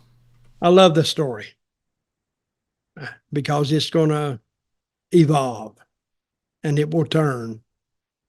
And everybody knows that Rhea Ripley is coming back sometime. And we know they're going to be a clash. So people say, wait till Rhea gets back and let's see what the hell happens. And Dominik is perfect for this because he's so stupid. He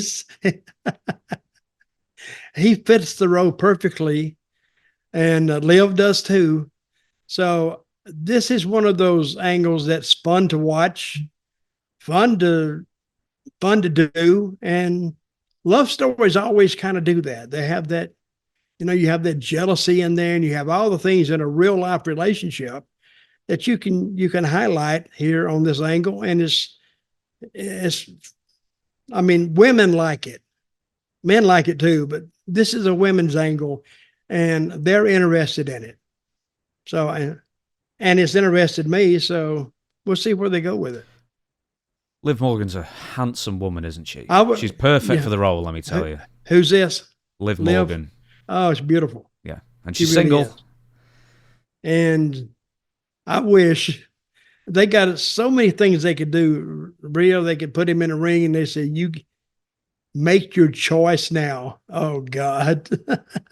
And the camera comes in on, he's looking at Liv and he's looking at, Rhea can beat shit out of him.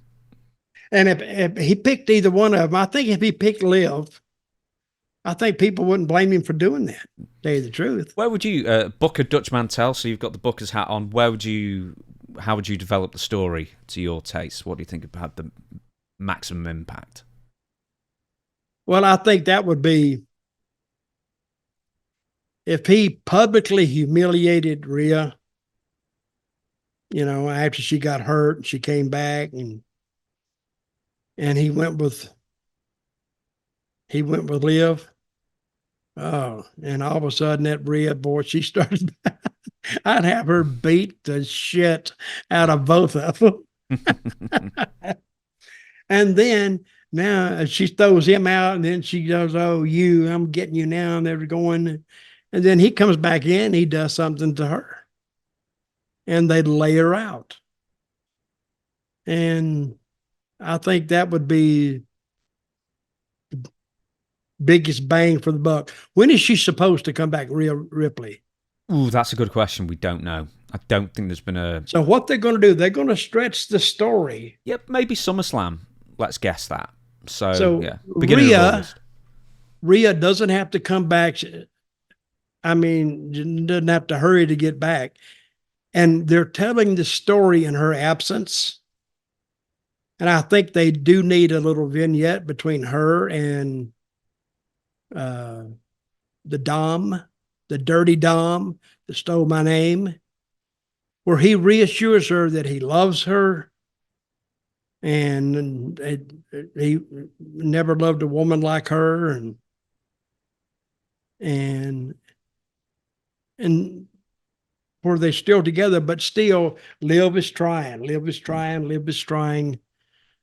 And then they stretch it all the way to SummerSlam or when she comes back. And then you do the angle. I've got something for you. I think Rhea Ripley was being cheered pretty much anyway. or maybe not against Becky Lynch, but against most people, I figure. But I think you've got to keep Dominik heel, haven't you? Because I think you do. Yeah, because if he goes with Rhea and chooses Rhea, then are they not a babyface couple now? Yeah, he needs to turn against Rhea, and he needs to go and Liv now. She's with a taken man, and she went after him. And that line, Dom, after he told Rhea he loved her and they will never ever be anybody like her, and then he sides with her, I guess, whatever they're going to do. I mean, that's my idea. And that could be an interesting segment. You could build to that he has to make a choice tonight on the pay-per-view or on Raw or on SmackDown or whatever he's on. And I would love to see that, because I can hear the crowd now that they're going to say, "Hey, you need to don't," and he's going here now, and he goes back to Rio. Yeah. They can stretch that out at least a good minute, and he's torn. And then Rhea's getting pissed at him, said, "Hey, it's taking you this long to make your mind up." And little Liv's over there crying. I think they can make a beautiful segment out of that. Now, are you ready to talk about Ric Flair? I know how you hate talking about Rick. But... Woo! Hey, I did hear his energy drink is bombing. Oh, we'll get to that. We'll get to that in a minute. That's going to be fun to talk about. But Ric Flair made headlines again with his capitalizing of every single word style of tweeting, which, god damn, that's annoying. Anyway, a few weeks ago we talked about Ric Flair complaining that he wasn't interviewed on the WCW Who Killed WCW documentary, and to be honest, he had a point. I mean, he is Mr. WCW, him and Sting, basically. And I think we should maybe at some point review that documentary as well, because I'm not a fan of it. Because it's just revisionist history at this point. Anyway, it's not the point. Ric Flair Twitter moaning. June 10th, he posted this. "I've tried to lay low on this, but let's face it, Who Killed WCW is a three-headed monster," and he blames Jim Herd, Eric Bischoff, and Vince Russo. "There's no individual wrestler or faction that caused anything to kill WCW. It was the people in charge that created dysfunction, animosity, and tried to divide and conquer by lying to everyone and involving themselves in the promotion, which was the ultimate failure. God, I could give you 1,000 more examples. I am one to live through all three nightmares and to be saved by the WWE. Thank you to the WWE for bringing..." Keep in mind, he's still signed with AEW here. WWE with bringing someone who was dead in the water as a result of these three people back to life. Then a couple of days later, I won't quote them both, put the quotes on the bottom or something like that so people can read them. But basically, 2 days later, he completely does an about turn, says, "I spoke to Eric Bischoff, personally he's at peace, Vince Russo, he's at peace, hopefully so is Jim Herd, I will be..." What's he talking about? Just wishing him out the luck. Good luck. And then he starts talking about how he unfairly judged Eric Bischoff and Vince Russo and inner workings and behind-the-scenes business, blah, blah, blah. "I appreciate everything they did." And just totally within 2 days, he goes from "I hate these three people" to "I love these three people." He's bipolar, I guess.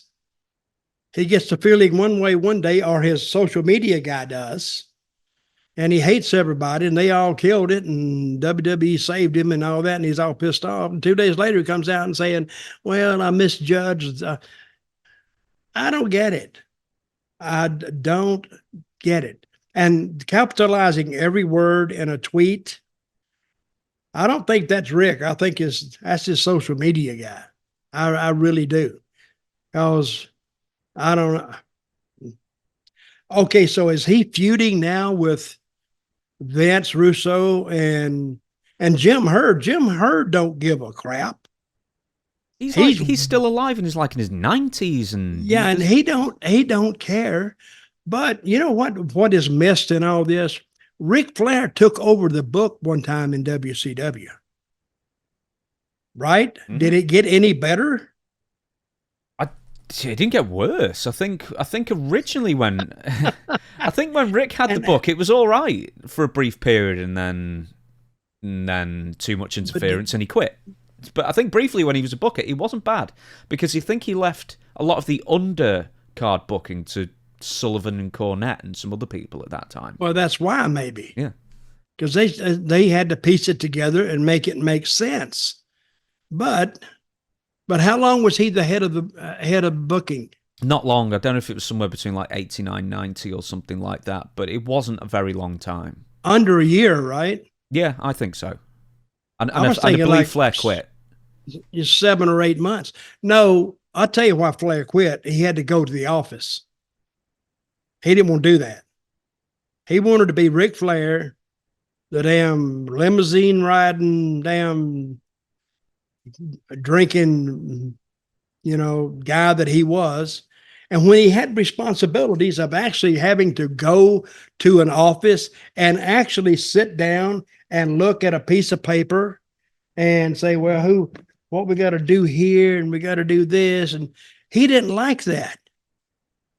So I think Cornette, and he picked the best 2 guys he could to put it together. That's why it got better. It didn't get better because of Rick. It got better because of the guys underneath booking and making it make sense. Yeah, I think Eddie Gilbert might have been part of it at one point, and then Eddie and Rick had a falling out, and Eddie quit. But there were people under Rick who was making most of the undercard decisions. Well, that was Eddie's story. I'm not getting off Rick to get onto Eddie, but that was Eddie's story his whole career. He'd get a job, then he'd fall out with the owner or whoever had it, and then he'd quit. He did it everywhere. He did it in Memphis. He did it. He went to Smoky Mountain, made one TV, and then left. And you know where he went? Puerto Rico. He went to Puerto Rico, and I didn't know he was going to do that. I thought he would give a notice or something. I wasn't even there. I was already in WWE by that time. But Flair, he took over the book, but I guarantee you he didn't book any. I bet he booked himself. And that's what Dusty used to do. Dusty used to book himself, and he would leave all the other card booking to J.J. Dillon. And Dusty, if he had the Road Warriors on top, well, all of a sudden in a tag match with somebody, well, he'd put himself in there, and it'd be a 6-man. Rock and Roll, he did that with as well. So they would Rock and Roll, and they all said that. So, I mean, Dusty he fit, but I've heard all the guys that he would do that too. Say he had nothing to do with the angle till when it come time for the big show, and then all of a sudden he was in the main event with them. Which is actually, it was good. It was good for Dusty, but I think it left some bad feelings on some of the other talent. But I mean, Dusty was over too, but he may have not done any work in the angle at all, but he would all of a sudden be in the 6-man. I can't remember if I've ever asked you this before. No, we've talked about Jim Herd before. I know you sent him a threatening letter once because he promised you a start date, and we've told that story before. Yes, I did. And I threatened to sue him if he didn't start me. Yeah. And I guess I don't know why that scared him. Hey, I went to the lawyer and I told him the story. It was a lawyer I just saw on the street. I pulled in one day and I said, "Listen, I need some help here." Was it like a panhandling lawyer? Well, he had to just sign out in front of his office, and I went in there. We'll litigate for food. Yeah. And I told him the story, and I said, "Can I sue him?" He said, "Well, yeah, you can sue him." He said, "Why don't we send him a letter?" I said, "Okay." And then I said, what does it cost? And he says, $100. I said, "Man, come on. Huh? It's just a letter. Wow. What about 50? You know what he said? Okay, 50. I got the lawyer down on his own letter. All it was a letter, and he was going to sign it, and it was from a law firm. So he saw that, and I sent it to him, certified mail. Hey, that meant that I meant business, because if he had to sign for it, certified, there it is. So he saw legal action coming, and he was going to have to explain that to his higher ups that I got him sued, and it was he did promise me a start date. Then he just reneged on it. So, but I made him give me a job, and I kept the job for 2 years. With do you know? I think at some point we should review the documentary, but like the second episode was just full of revisionist history and that kind of thing. And then Kevin Nash came out with a perler saying why he beat Goldberg in 6 months was because you can't, what does he say? Something like, you can't draw money with a babyface champion. And it's like, have you heard of Bruno Sammartino, Bob Backlund, Hulk Hogan, Vern Gagne, more? Like, where's he come out with that? That was kind of the prevailing mood at the time that probably Kevin came into his own. Bruno was a anomaly. You like that word? He was an outlier because Vince Sr. always wanted a babyface champion. Pedro Morales has another one. Yeah, and you'll notice that one was Italian, one was Hispanic. So, and it matched the population of New York City and that area up there. So, and it worked. But then you can't draw money with a babyface champion. That was a. But that's why Memphis swapped their belts so much. Lawler might win that title 3 times, 4 times a year and win it back. So, I mean, Memphis operated off different rules, but again, I'm going to go back to my original premise. If you tell a story, it's a lot easier to book it. So what were you talking about? I lost it. No, just babyface champions long term. Basically, Kevin Nash is... it would be hard now. Yeah. Well, there's Cody Rhodes out there. But the fact is that, he's still drawing fine, but the fact is that everyone he was feuding with then all just took time off at the same time, so it sort of left him in limbo somewhat. But then AJ stepped into the frame. Mm-hmm. But, we'll leave that for now because I'd like us... How long do you think that will go? I think he will... That's a good question. Think you go to SummerSlam with it? Cody. Now, this is an I Quit match they got coming up. Cody will win. I think I'm going to guess that Cody loses it around Survivor Series and then goes back for it next WrestleMania. Maybe The Rock costs him the title or something. I don't know. But well, it's all geared on The Rock coming back. I think they'll keep Cody really strong to then, and till The Rock gets back, then. I think the beat down that The Rock put on Cody outside that bus, that was a pretty strong beat down. He beat his ass big time. So, hey, did you notice was it on Raw? Yeah, it was on Raw where Cody and AJ were supposed to come face to face or something. Ric Flair's, they had the bus. And Ric Flair's picture was on the bus. Well, I was looking at that and thinking, I think a lot of people thought it wasn't. I'm not sure it was Ric Flair. It was Steve Austin. No, it was Flair. Was it Flair as well? Well, then no, it was just what I saw. Now maybe I'm seeing double because I do have to wear glasses. So I remember Steve Austin was on one of the trucks, and everyone, including me, thought, "Oh, is this a sign that, Steve Austin's going to be at WrestleMania?" But then Eddie Guerrero's on it, Hulk Hogan's are on trucks. They've got loads of different faces. Yeah, but this one was Ric Flair. Yeah.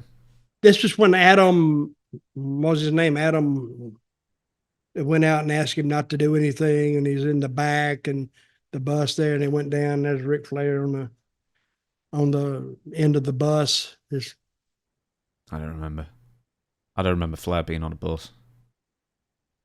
Well, maybe I'm wrong. I'm going to have to recheck that. Yes, recheck that for us because I don't know. Write down and ask me next week, did I check it? Which I probably won't, but. So I won't probably write it down either. So, it's 6 of one, half dozen of the other there. We'll just forget about it before we move off Ric Flair, though. Hey, folks, just forget we said anything about it, and don't write us either. Before we get off Ric Flair, you mentioned at the beginning the energy drink. Have you seen the photo? The photo of someone, and for the life of me, I can't find who originally posted the picture. But someone snapped a photo of Ric Flair's Woo energy drink, now heavily discounted. Was $4.99 a can, is now 79 cents or something like that. Really? Mm-hmm. $4.99 a can? Then it's a collector's item if you buy it. 79 cents a can. They're trying to get rid of all of them. But I tried it. I did try it on this show. No, I asked Dutch anything. I tried it on there. And the drink is not that bad. I guess this people just, something's wrong with that. And let me tell you the number one thing wrong with it. Got Ric Flair's name on it. Well, that's funny. It's funny because it's gonna drive like initial interest because it's Ric Flair and everything. But the thing is, Ric Flair's also a rather slimy character, in the sense that he does like these CBD. Wait a minute, I wouldn't go that far. It's a slimy character. Rick, come on. Well, he's not Johnny Integrity, is he? You know the guy who owned Ring of Honor, Kerry Silkin, yeah. He owes him like. I think he said he owed him 40 grand. We better get used to being owed 40 grand because he's never going to see a dime of that. No, he won't. But hey, if I owe somebody $10, that bugs the hell out of me. Are you okay? You keep adjusting yourself in that chair. Yeah, no, it's my leg. It stiffens up if I don't have it in a certain position occasionally. So continue. I get us. I go everywhere, so I get us off base. So you got to get us back on. Well, the Woo energy thing is. I looked at the ingredients. Right, it's not full of absolute as much crap as like I actually looked at Monster energy drinks, and that's full of acids and sodium chloride and stuff. Like who needs salt in a drink? But anyway, Woo energy apparently may not have taken off as well as maybe they hoped. But that was pretty much what I was going to ask you. Is do you think Ric Flair's a double-edged sword in that sense, or there's an initial interest and then people just move on because it's an oversubscribed genre? How did they advertise this on AEW? They have it on their version of like the big screens, where the entrance is, and they walk out, and then they had the images of the can on those screens throughout the shows. I mean, they've got Ric Flair there under contract. They're not bringing him in anymore. Mm-hmm. So when do you see the Flair, the Woo, the energy drink? Just when they on the entrances? I'm not sure it's on the entrances sometimes. The last time I remember seeing it was on a Collision. So they'll walk in the entrance down the ramp, and then you'll see the pictures inside, or whenever the camera captures it. These shows aren't drawing a lot of people. No, and not drawing like Raw and SmackDown are drawing. No, so. They're paying to be on the show, and maybe the show just is not producing for them. Well, I think they paid for the sponsorship something like $500,000 more. So to sponsor part of that is Flair's salary. Well, yeah, that's pretty much what happened. So Woo Energy paid Tony Khan. Let's just make up a number, unless of $600,000 to sponsor the shows for so long. And for some reason, that number sticks in my head. And then they've taken all that money, and then they've paid that Ric Flair to put him under contract. So they're getting Ric Flair ostensibly for free, and then they have to advertise his drink. But they're not putting Ric Flair on TV and getting any mileage out of that contract whatsoever. And he's recently tweeting how grateful he is to WWE. Listen. He's an idiot, isn't he? He's got no loyalty, this guy. No, he's not. I mean, Flair is Flair. He's what'd you call him, sleazy? Slimy, I think I said. He don't give a crap either. He's about half nuts, half nuts. No, I go, he's about 75% nuts. And I think when he almost died, when was he almost, 2016, 2017? Yeah, something like that. Maybe even later, but a few years ago. And I'm glad he recovered, but he's been great material for the podcast, if nothing yeah, else. he got into it with me for no apparent reason, but he did. People still remember that. So, well, the thing is, he's making up with Jim Herd for whatever reason. He's making up with Eric Bischoff. He's making up with Vince Russo. It's just you. And he tried to make up with me. Right.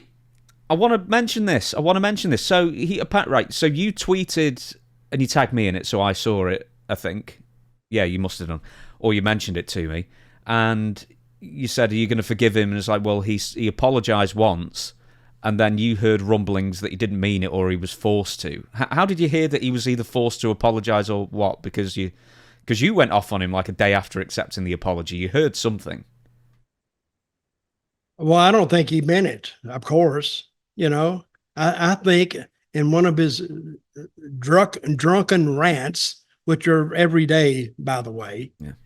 And he just goes off on his subject of the day. And one day he happened to pick me, and I happened to not like it and got back on him. And because I know him, I don't know him as well as a lot of other people know him, but I know him well enough to know that Rick he's kind of flaky. He's always been like that. So, and I wouldn't trust him. I made a bet with him one time on a football game, and this is a spur of the moment deal. That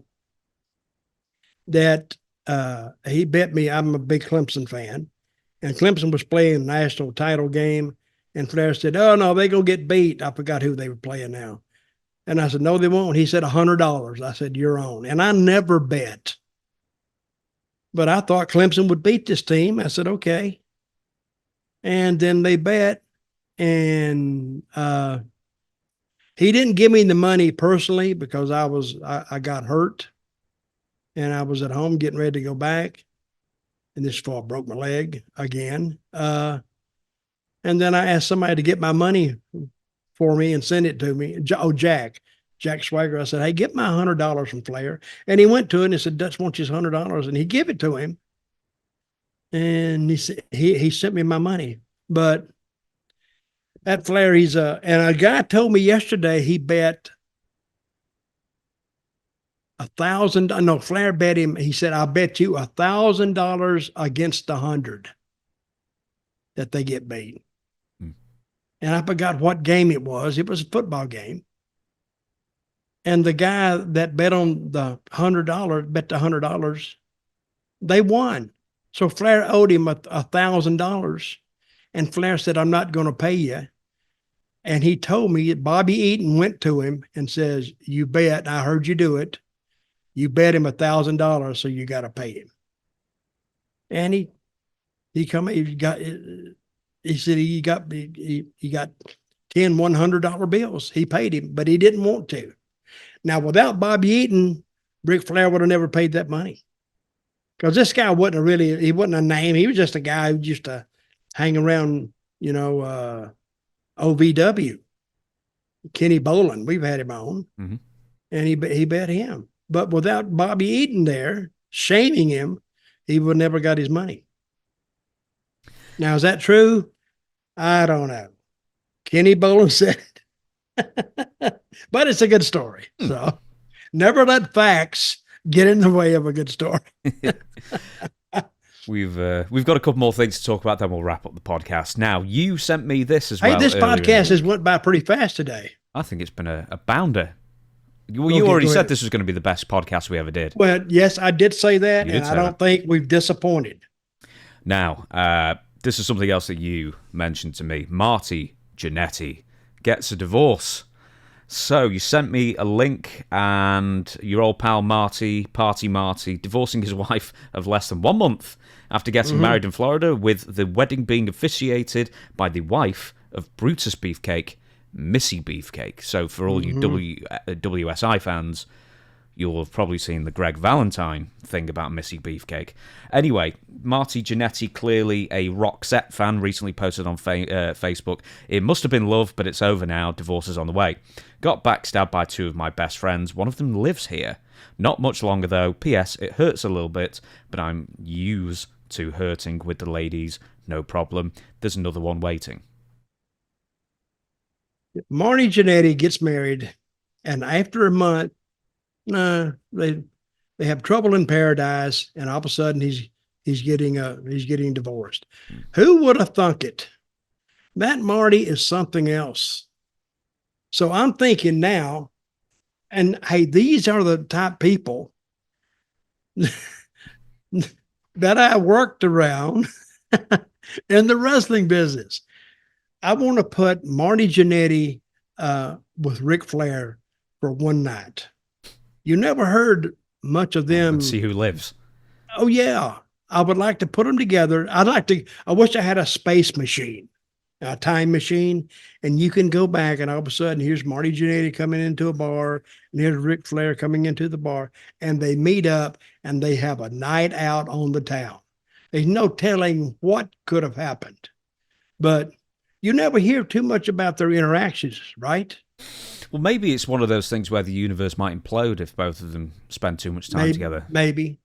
But you remember the time, since we're talking about Marty, when he said that he killed a guy in Columbus, Georgia? I'm glad you mentioned that. Yes, I do. Here is the quote. "I never told no one this, even my brother Gino, because Gino would have killed him, and I didn't want my brother gone. Hell, he'd only recently come home from Vietnam." Jannetty wrote in a since-deleted post on Facebook. "So, I was 13, working at Victory Lane's bowling alley, buying weed from a gay person," which I've had to edit slightly there for YouTube reasons, "that worked there, and he put his hands on me. He dragged me round to the back of the building. You already know what he was going to try do. That was the very first time I made a man disappear. They never found him. They should have looked in the Chattahoochee River." Have I said that right, Dutch? Yeah, Chattahoochee River. But Winnie, the girl in these pics, so apparently there's pictures that went with this post, "I likes you so damn much, probably my favourite, but I promised myself way back then nobody would ever hurt me again, that includes you. I loved you, but you hurt me with your effing Jamaican jealousy. You can go your own way. I don't..." Man, that Jamaican jealousy gets you. He did a follow. It would kick your ass. Yeah. Yeah. Yeah. But it got so much attention that the Columbus, Georgia Police Department investigated it, and nobody was found missing around that time. So he finally come back, "Oh, I made it up. And he probably did make it up. But again, never let facts get in the way of a good story. Because he got a lot of attention. And I'm thinking Marty Jannetty is the likable version of a Ric Flair. Because Marty, it's easy to like him. And he'll slap you on the back, and he's always laughing. So I told you the time on the plane when he roofied those girls, right? Yeah, we've covered that one very much so, yeah. So, and Sean was there with him. But anyway, But why would he make this up? Just attention seeking, or yes, Marty's that way, I guess. I don't know him that well, but anyway, that's what he says. What are you looking at? Oh, sorry, my brother just texted me. I was trying not to be rude there. I want to tell you this very briefly, right? You know, there's just some people who just habitually lie. There was a person, like some old loser in one of the pubs that used to hang around near where I live, and he was called Des, and he would just make up nonsense all the time. Do you know what his nickname was? Marty. No, Bullshit Des.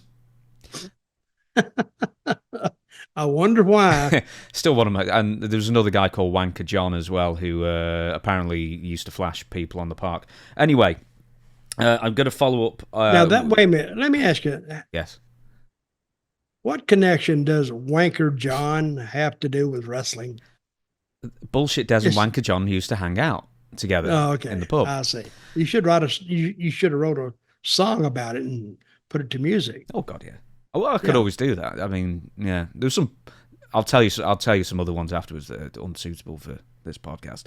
Of the more amusing nicknames I've heard over the years. Anyway, Jannetty, as you said before, a month later, Jannetty walked back the claim saying, "I did not murder that man," in capitals. It was just the beginning of a damn wrestling storyline, but who starts a wrestling storyline by back in the time when I killed someone when I was 13? Anyway. No. But oh my God, didn't the world buy it? I never knew it could be that easy. Well, lying and being convincing about it, yes, it can be easy.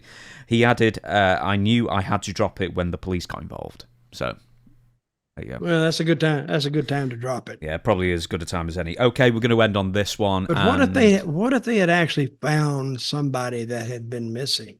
Well, he must have been floating in that river for decades.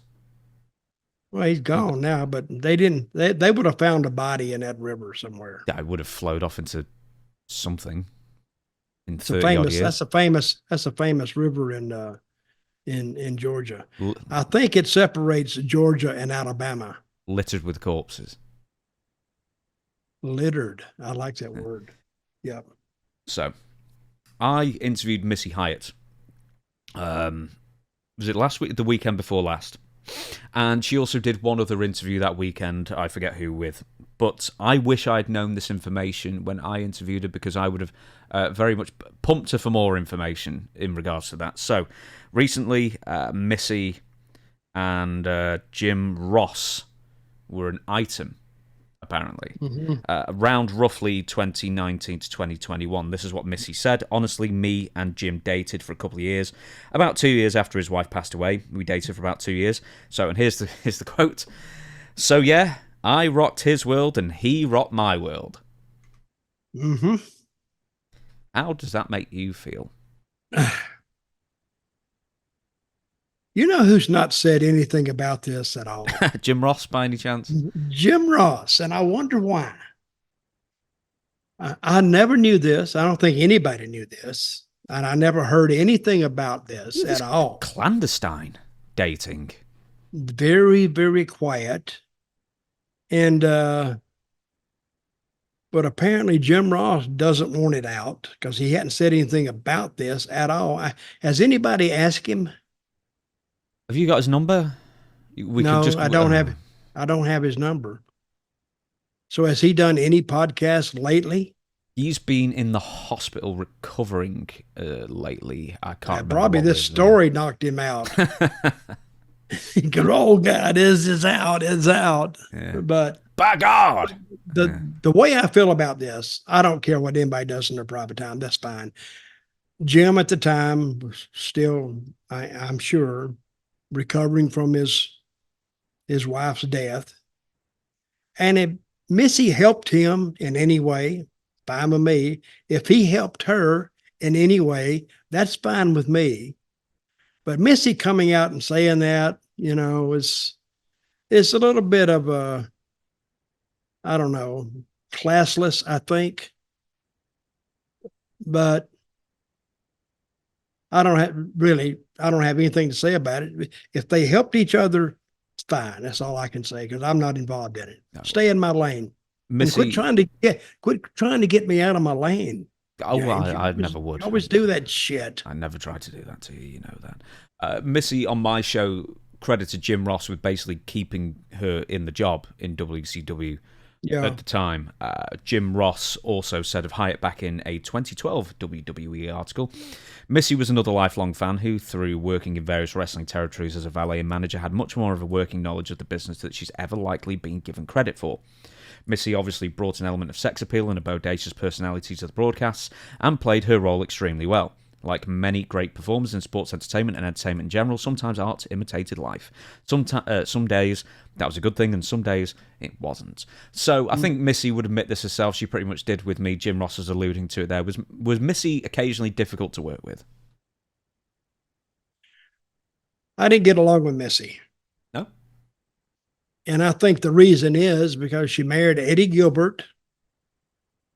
And I met Eddie in Memphis. But Eddie was always wanting to climb the corporate ladder, so to speak. he always wanted to be the booker. He always wanted to be the boss. And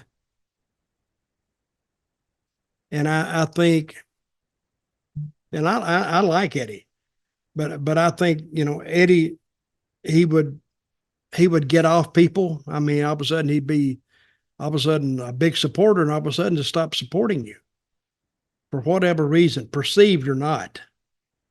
And I think Missy got a little bit of that from him, but Eddie had a lot of problems with that woman.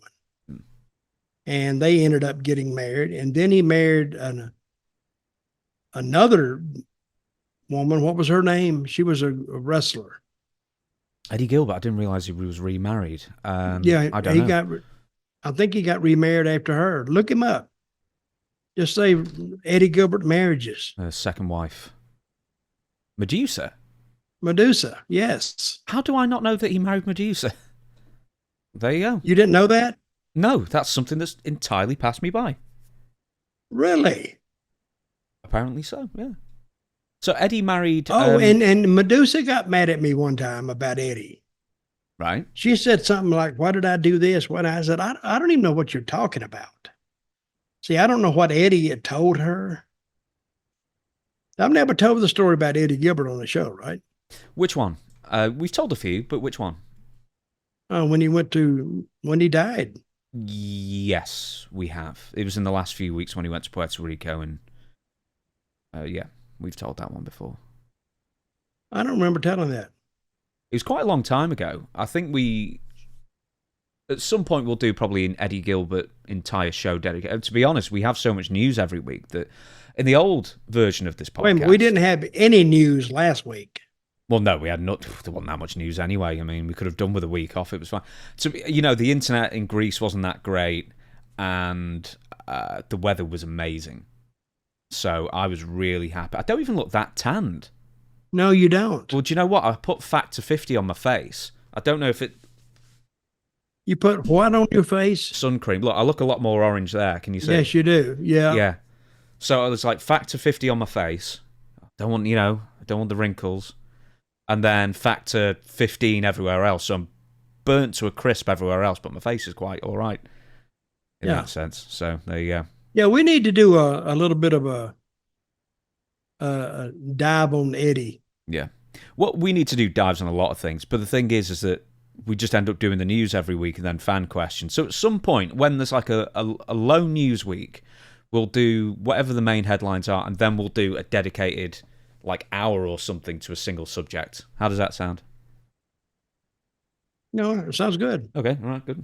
I'm just making sure we're on board. Right, on this bit, we're going to leave the podcast. We done? We've done 2 hours. We have not done 2 hours. We've done 2 hours. I promise. 203? I'm squinting here. I can't see the number. We've done just over 2 hours. They just zoom by.